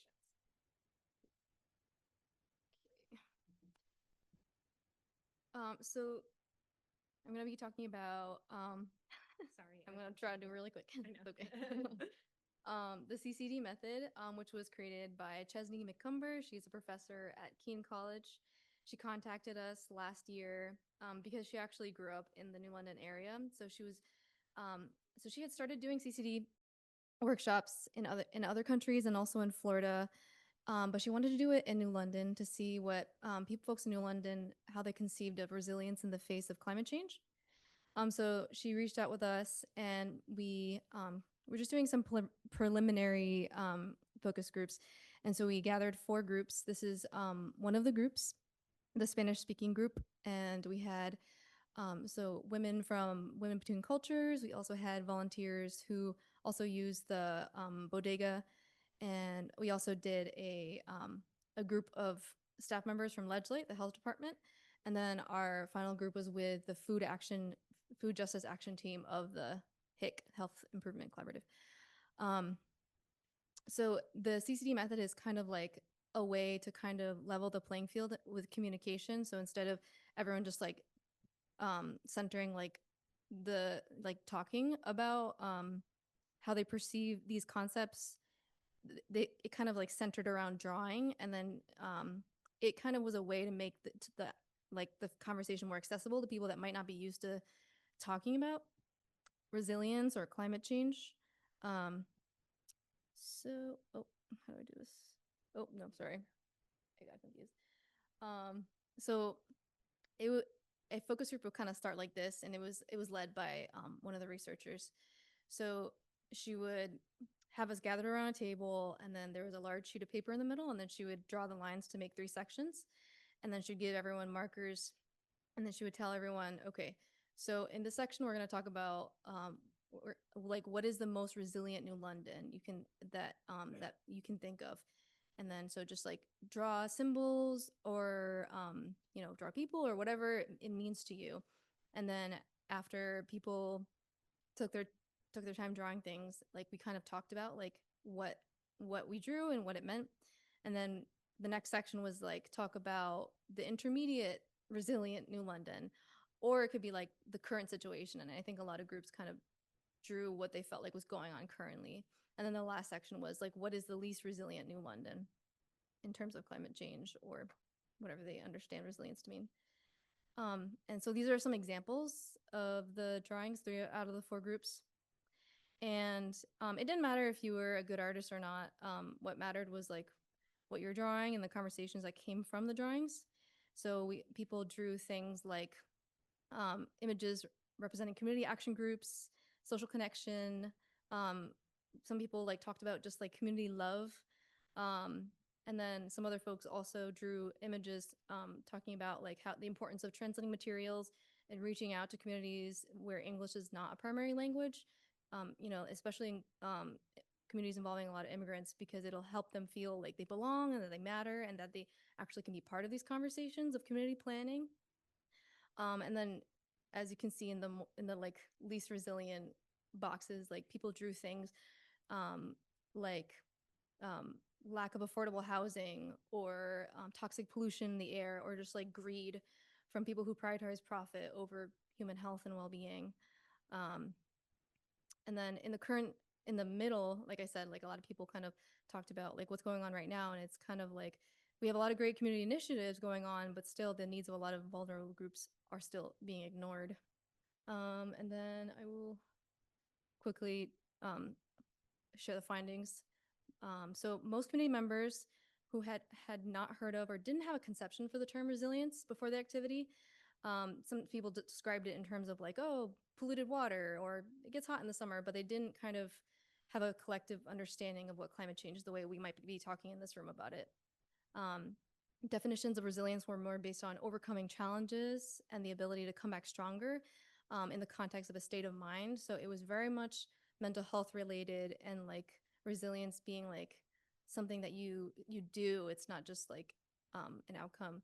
Resilience was understood to be both a process and a state of being, signaling challenges in the moment and the potential for change.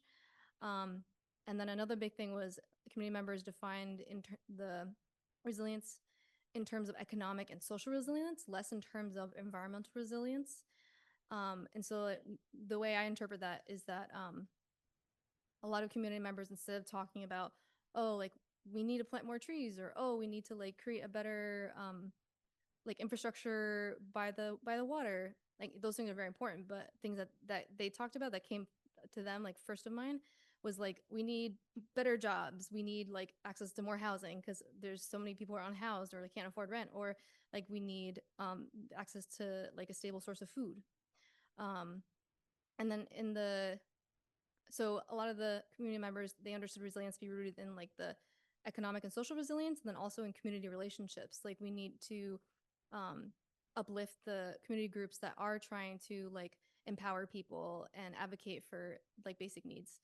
And then the 2 groups from the city institutions, including Legislate and then the Food Justice Action Team, their discussions were more about systemic challenges from governing and economic institutions that hindered inclusion, accessibility, and empowerment.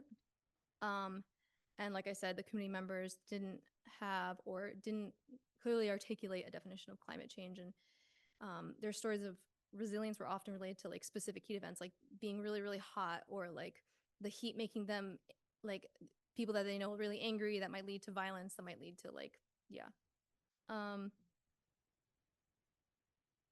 That's pretty much it. This is a group of some of the volunteers, right? Volunteers at the place. And I think I think the biggest takeaway that I have from that experience, like doing the focus groups, is that like focusing on community well-being and building community social connections is like resilience work, is community planning, is like building the infrastructure that we need to be prepared for disaster.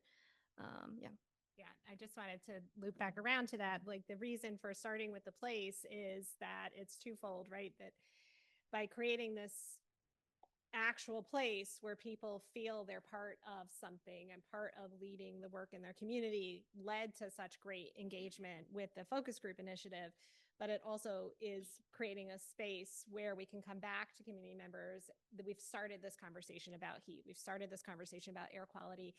You're comfortable at the place. It's like a second home for people. So come in, sit down, have a glass of water, get out of the heat. And an alternative that may feel more accessible to people than the traditional cooling centers. Thank you.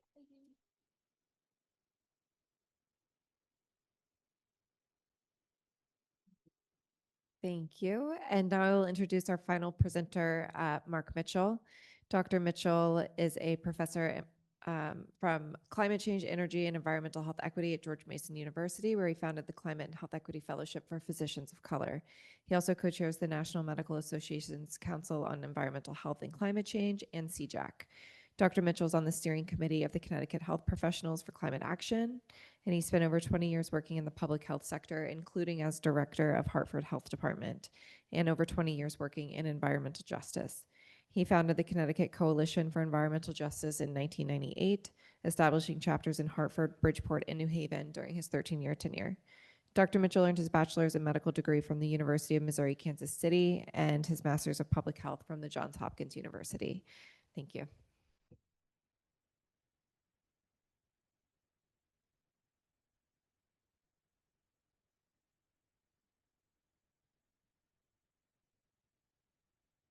So good afternoon, everyone, and I guess it's still morning.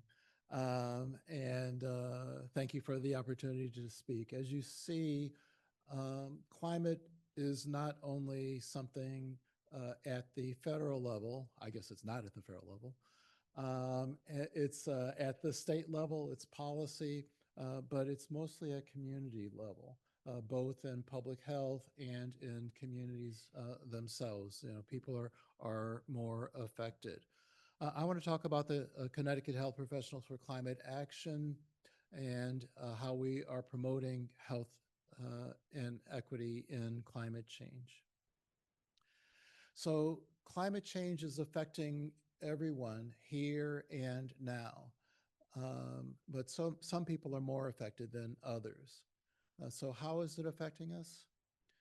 So physicians are already seeing the effects of climate change in their patients. We did surveys of the National Medical Association, the Medical Society Consortium on Climate and Health at George Mason University, did surveys of the National Medical Association physicians, as well as the American Thoracic Society of Physicians, who are the pulmonary and critical care doctors, and the National Medical Association is African American physicians. So we found that 88% of the National Medical Association physicians found that injuries are already affecting their patients. 57% of American Thoracic Society. We found that air pollution increases the severity of illness, that they recognize that they're seeing increased care for allergies, allergic exposures, such as plant or molds after floods or hurricanes. We found that a lot of people are seeing a lot of physicians are seeing the health effects from heat, such as heat stroke and heat exhaustion, and vector-borne diseases such as Lyme, West Nile, Zika, and dengue. So I have a hard time remembering what all of the health effects of climate. So I created this mnemonic to help me remember. And the mnemonic is heat wave, where the H stands for direct heat-related illness. The E stands for exacerbation of pulmonary cardiac conditions. The first A stands for asthma. The T in heat wave stands for traumatic injury. The W is for water and foodborne illnesses. So for example, from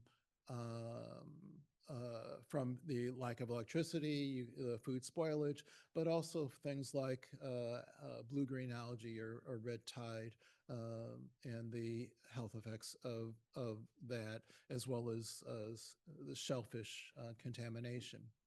The second A is for allergies, the increase in the allergy season. The V is for vector-borne diseases, such as the West Nile or dengue. And then the E is for the emotional and mental health effects of all of the above, of the loss that there, and also the fear of ongoing climate change. So what can you do about climate change? We've heard from a number of folks about how they're experiencing, but what can we all do? Well, if you're a health director, you can work with communities like you heard before. If you're a community person, you can get involved with the city or town and address climate change. You can look at energy issues. You can if you're the state, you can work on policy, but it requires that there be support to work on policy. Rebecca French is a wonderful person, but she can't do it all by herself.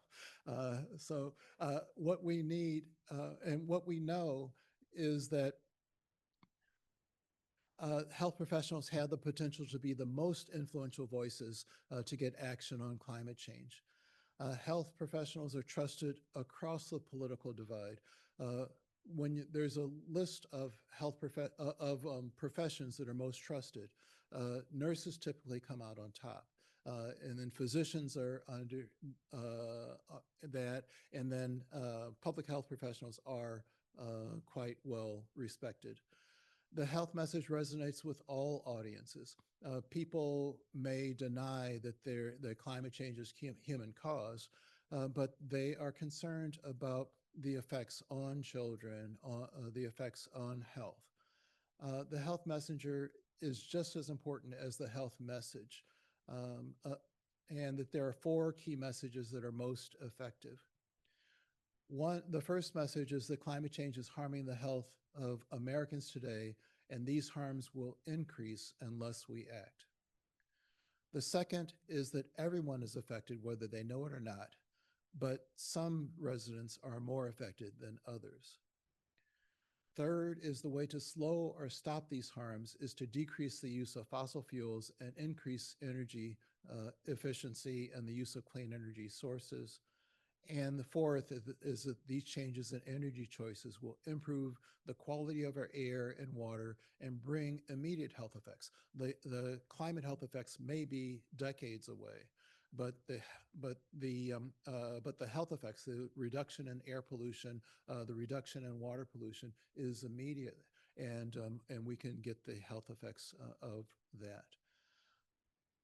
And so I was fortunate to help to found the Medical Society Consortium on Climate and Health. This was a consortium of 41 medical societies representing more than 2/3 of all U.S. physicians and 60 affiliate groups representing 150 health professionals. So groups like the American Public Health Association, like the Alliance of Nurses for Healthy Environments, and many, many more. So the consortium helps health professionals to speak on climate and to advocate for equitable climate and health policies. The Climate and Health Equity Fellowship Program helps, which I started as part of the Medical Society Consortium on Climate and Health. It's to help to diversify the climate and health movement by training underrepresented in medicine physicians of color to speak on climate and health and equity. We also have state network affiliates in 30 states, which provide the framework and tools to help busy health professionals to engage. And so I want to talk a little bit about our affiliate here in Connecticut. The Connecticut Health Professionals for Climate Action was launched in 2023. And what do? So we help health professionals to be able to talk about what you're seeing in your communities or in your practices, the health effects that you're seeing in your communities and the health effects that you're seeing in your practices related to climate.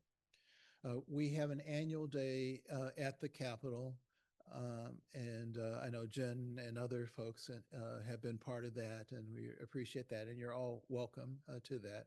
We meet with elected officials. We participate in other media events. The environmental folks who are leading this movement are so pleased to have health professionals because it makes a big difference. We speak about it from not only a different perspective and different benefits to addressing climate change, but we also speak to it from how it's affecting Hartford residents now. We provide health professional education and webinars. We sign on to climate and health advocacy letters on the state and federal level. We write letters to the editor and opinion pieces in the newspaper and other media and social media. And we are also part of the Connecticut Coalition for Climate Action. So I wanted to let you know that next month we will be sponsoring Code Red, a climate and healthcare conference, which will be held in Hartford at the Bone and Joint Institute at Hartford Hospital from 9 a.m. to 4 p.m. on Saturday, October 18th. And want to invite all of you to participate. We'll have education talks. We have a state senator, Saud Anwar, who's a pulmonologist, and other folks will be presenting. It's $20 for students, $50 general. If you want continuing education for nurses or physicians, or we also have other continuing education, then it's $125. But if that's a bit much for you, you can volunteer and get in for free. So thank you for this opportunity to speak to you all today.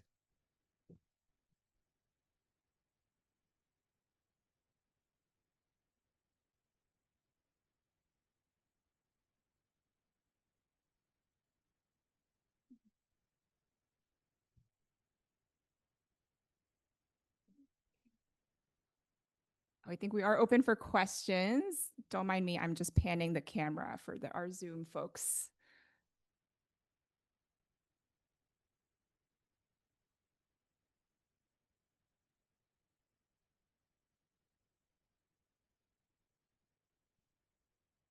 So this is a question for the New London, et cetera, folks.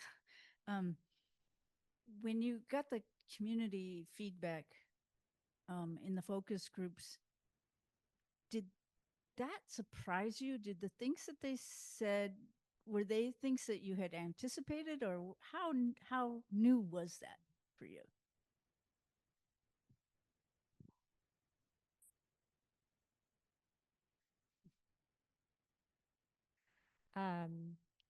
I don't know. What do you think? I wasn't too surprised, I think. I think it was a really important place for us to start. And that is with the reminder that what we might consider top of mind, because it's what's coming across our computer screens as we're sitting comfortably at our desk reading the latest research, is not what is top of mind for our neighbors who are trying to navigate this really tricky thing called life through multiple intersecting, what for many people in our community is our systems of oppression. And yet there's like threads of similarity that can be pulled out from what folks shared that connect to what we might have gone into the conversation thinking about. And so starting from what they shared,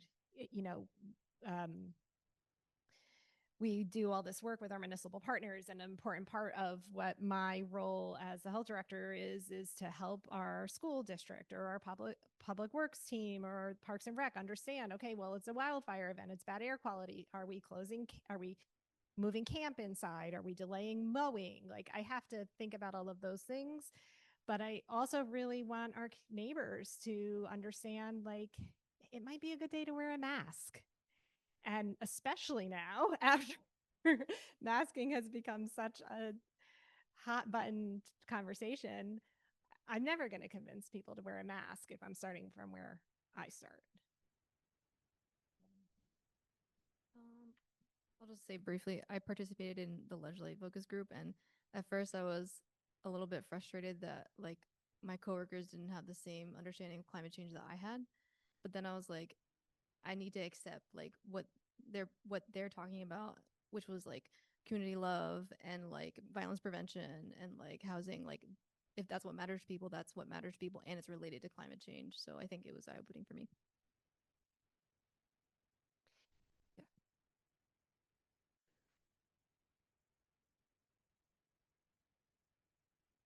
Hi.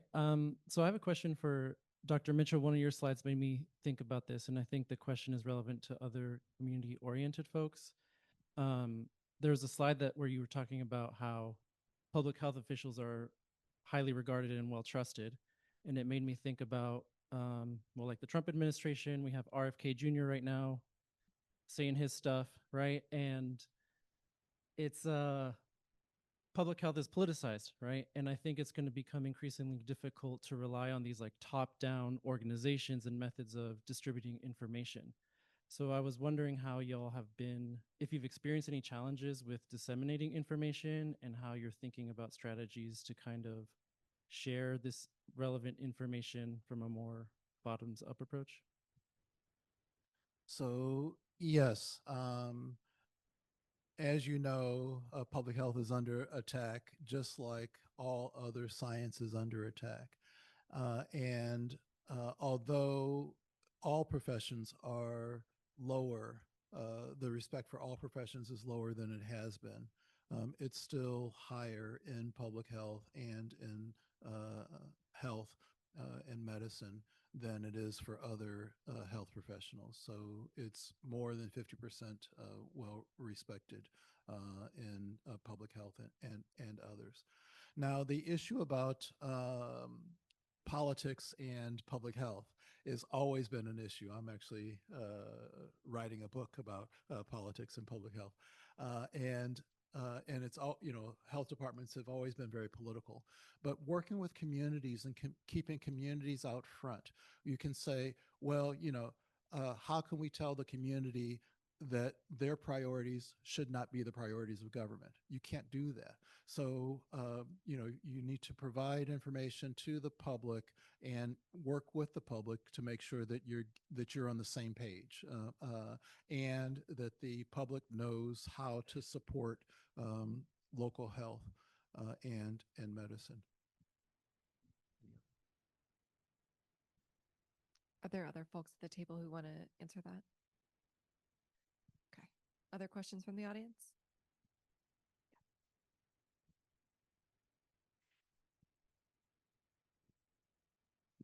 Thank you. So I have a question about the Mount Trashmore project. What are the major obstacles that need to get eliminated in order for more projects like that to be created and advanced more rapidly than yours was? What lessons can you share? Can you state the first part of your question again, please? Yeah, sure.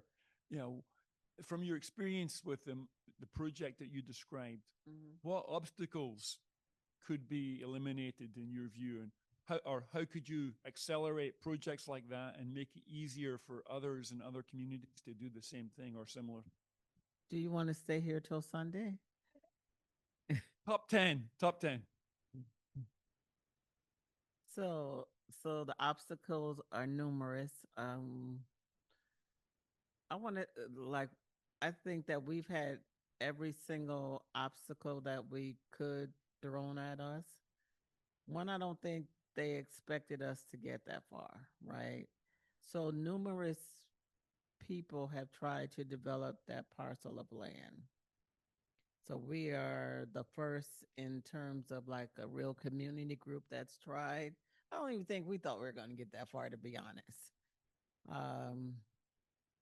It's a lot. The land itself was a very political piece of land because, Bridgeport land is, you know, land is difficult to get. We're a community group. One of our obstacles in terms of the lease, farmland, getting it designated to us. Just, understanding all the dynamics around that. Really protecting the integrity of the neighborhood because it was like 2.5 acres in the middle of a dense neighborhood, really trying to figure out what's that going to look like with our neighbors.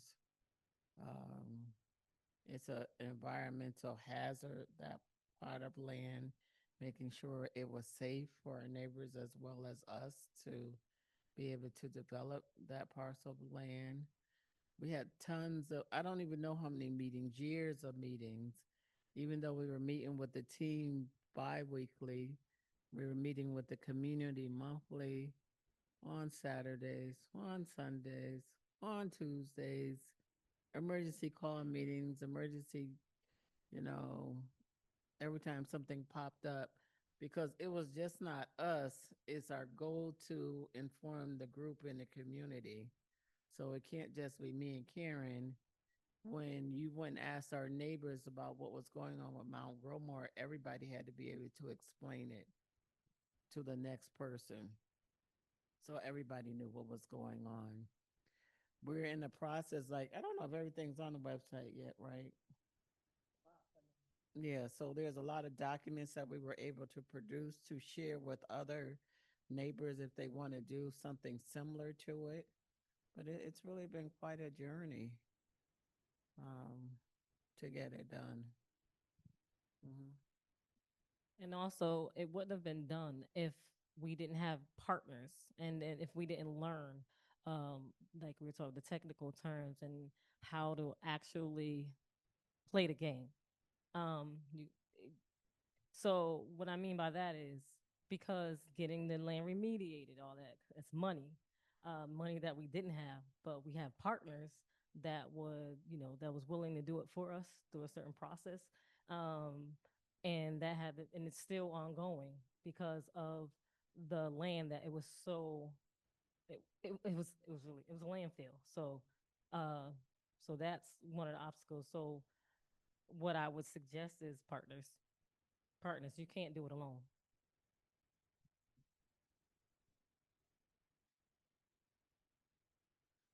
Yeah, I think that one of the biggest challenges to community groups working in environment is a lack of funding for environmental justice. So, I've made it my goal to try to create the kinds of resources that are needed to support environmental justice organizations. Number one is funding.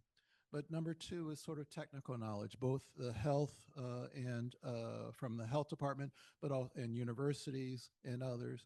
Three is legal support that we need, and organizing is the fourth main pillar of promoting environmental justice. And so, and as you said, partnerships are key. Education is key, but listening is key.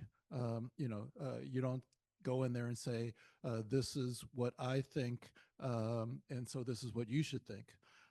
You say, these are some options, which ones, how does this sound to you? what's a priority to you? Is this enough that you would want to go to the city council and push for this priority, or to the state legislature and push for this priority? So those are the kinds of things that are needed. And like I said, I think that the main issue is funding. There are a number of people and partners in this room who are willing to engage. But having having the community group to have the kind of resources that they can stand on their own and say, we want to partner with you. You don't work as very well with a community group, so maybe we can find somebody else for you to partner with, or maybe there's a little piece that we want you to do. So anyway, I think that as everybody has said, we all need to work together, but there's got to be funding so community groups can be out front. Do we have time for another question? Okay. Question. Can I add one more thing? Oh, yes. to that? And even with us, so the important thing too, we didn't have any money, right? So actually, our joke is like one of our partners, when we were talking about the Mongrel site, he goes, "Oh, you'll never get that done." And I was like, "Oh, you're talking to us. Like, we're going to get that done." So we got money first before we got anything else. But we didn't know how to manage, $4 million. But we got a partner who knew how to manage $4 million. So his job, okay, you manage the money, and we got EPA, and then they helped, with all the technical skills, and then we got deep, and then we got an attorney. So we reached out every time somebody says, "Oh, well, you need this," then we go find that. And so we had an extensive team. We got some universities involved, and it became the whole team. So we got a couple $1 million in just like free work. So our team is extensive because we had numerous partnerships.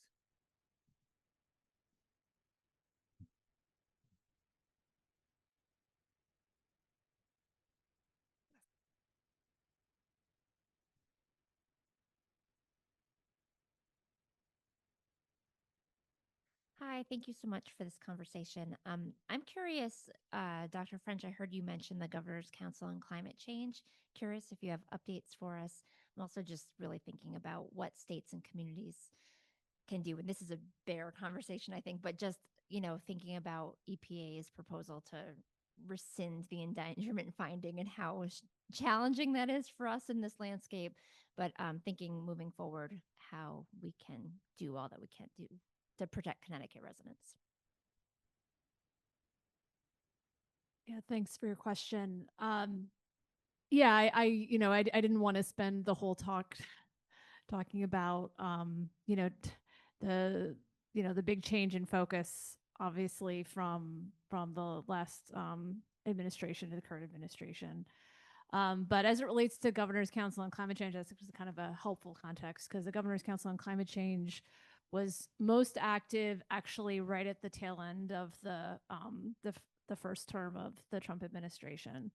So I think, I actually try to remember that, and I'm trying to like put myself back into like the energy and the focus that we had at that time, which was on what we can control in the state of Connecticut.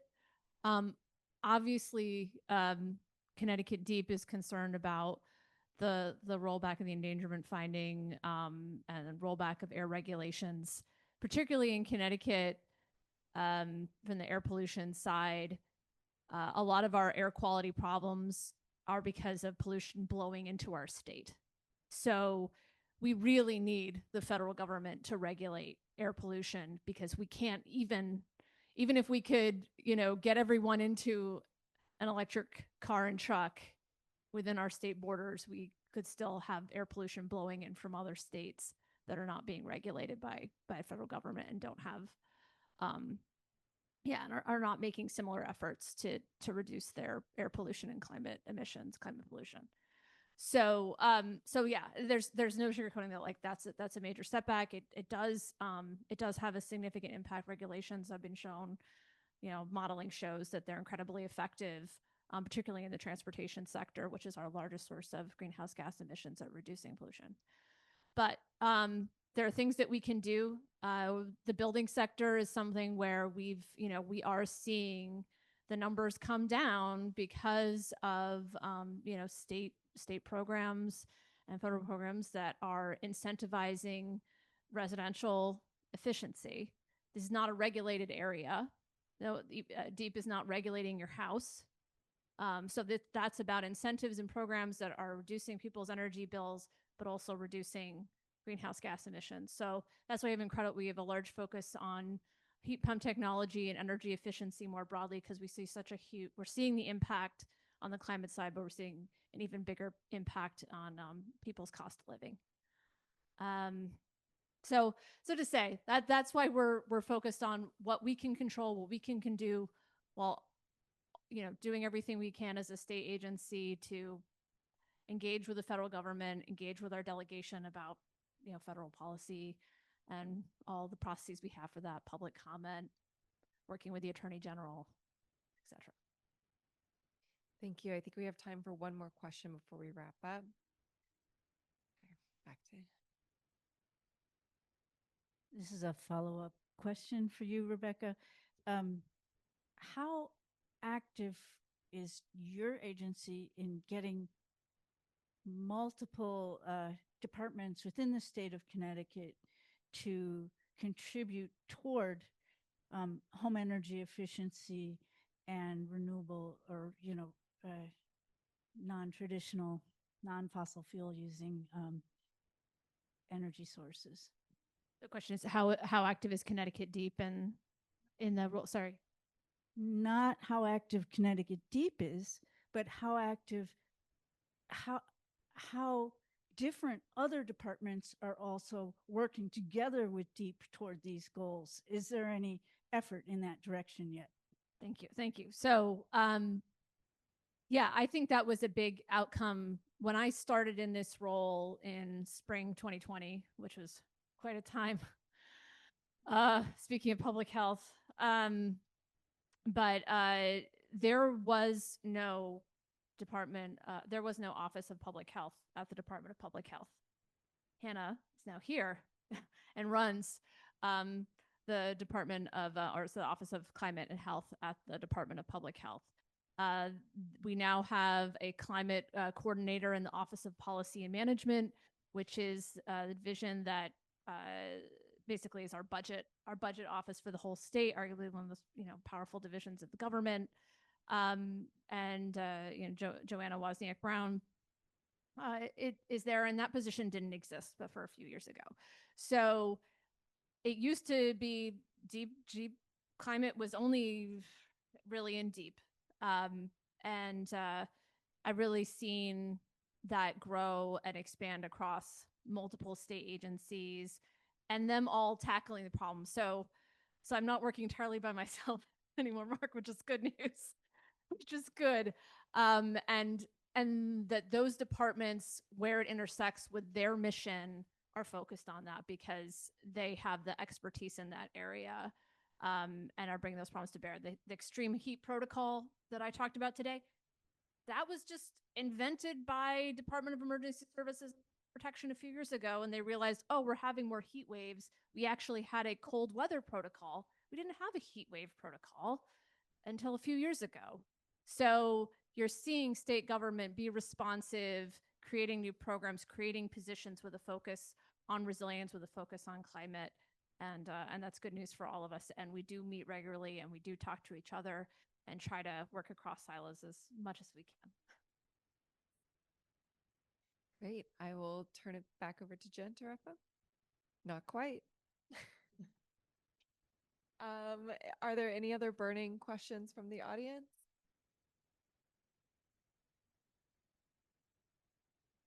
Oh, great.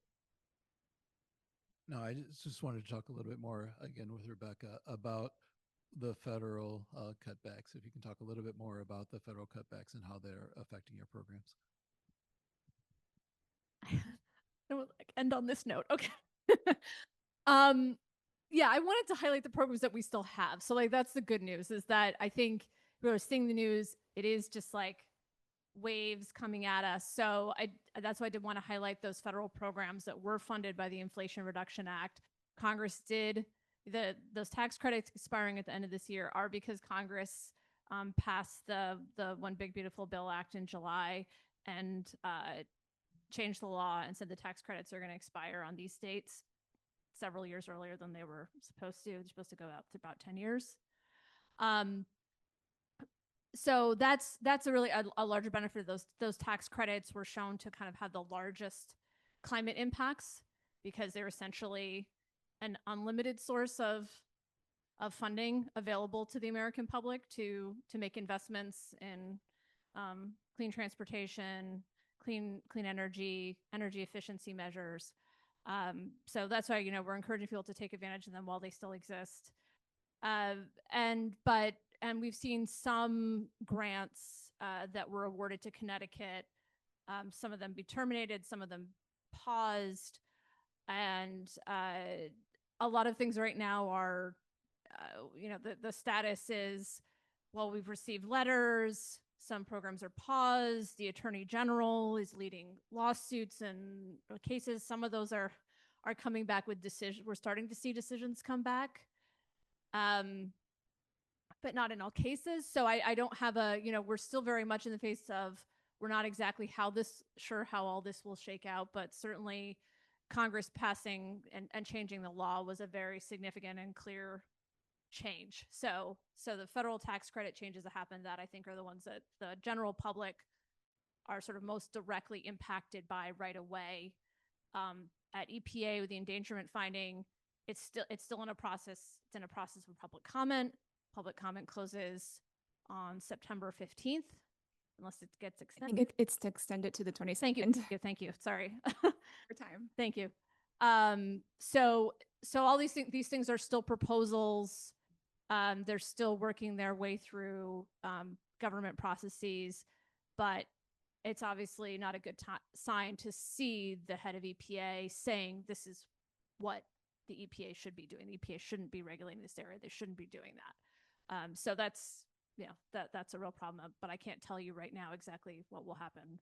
And they haven't been cut yet. They're in process. It's a proposal.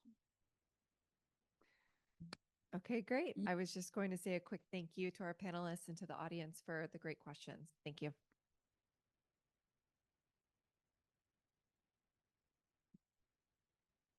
Okay, so it is 12:26. Our lunch is not here yet. And I did not plan that deliberately. It was supposed to be here, but it's in the works.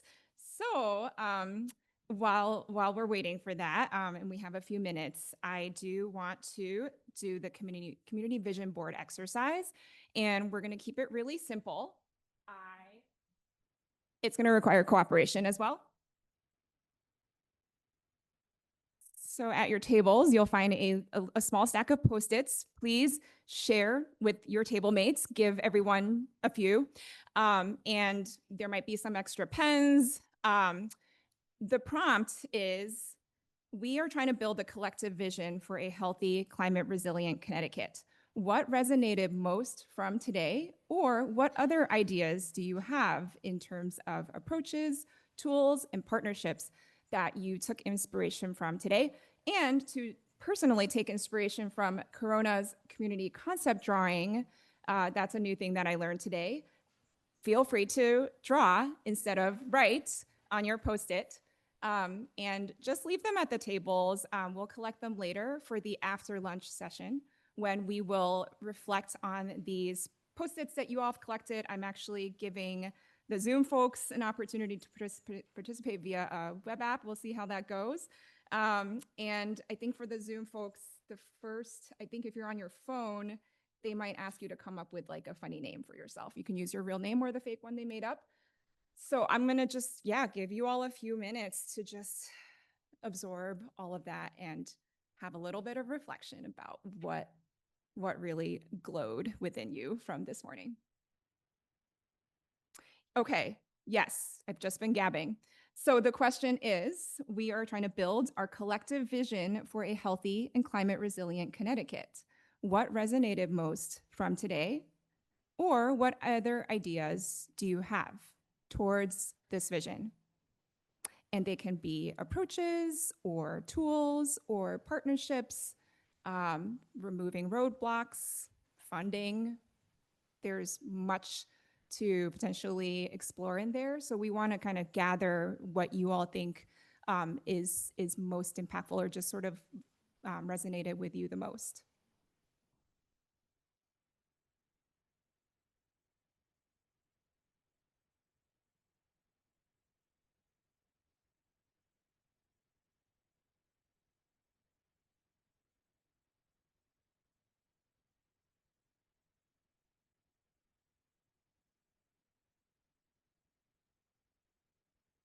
And if you do have to head out and are hungry, there is still some leftover snacks from this morning. So I apologize, but food is coming.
I appreciate that folks are still scribbling away, and I'm just going to give a quick closing for our Zoom folks so that I can stop that recording. But as we wrap up today's symposium, I just want to thank each of you for your energy, your insight, and your commitment to working on this intersection of climate and health.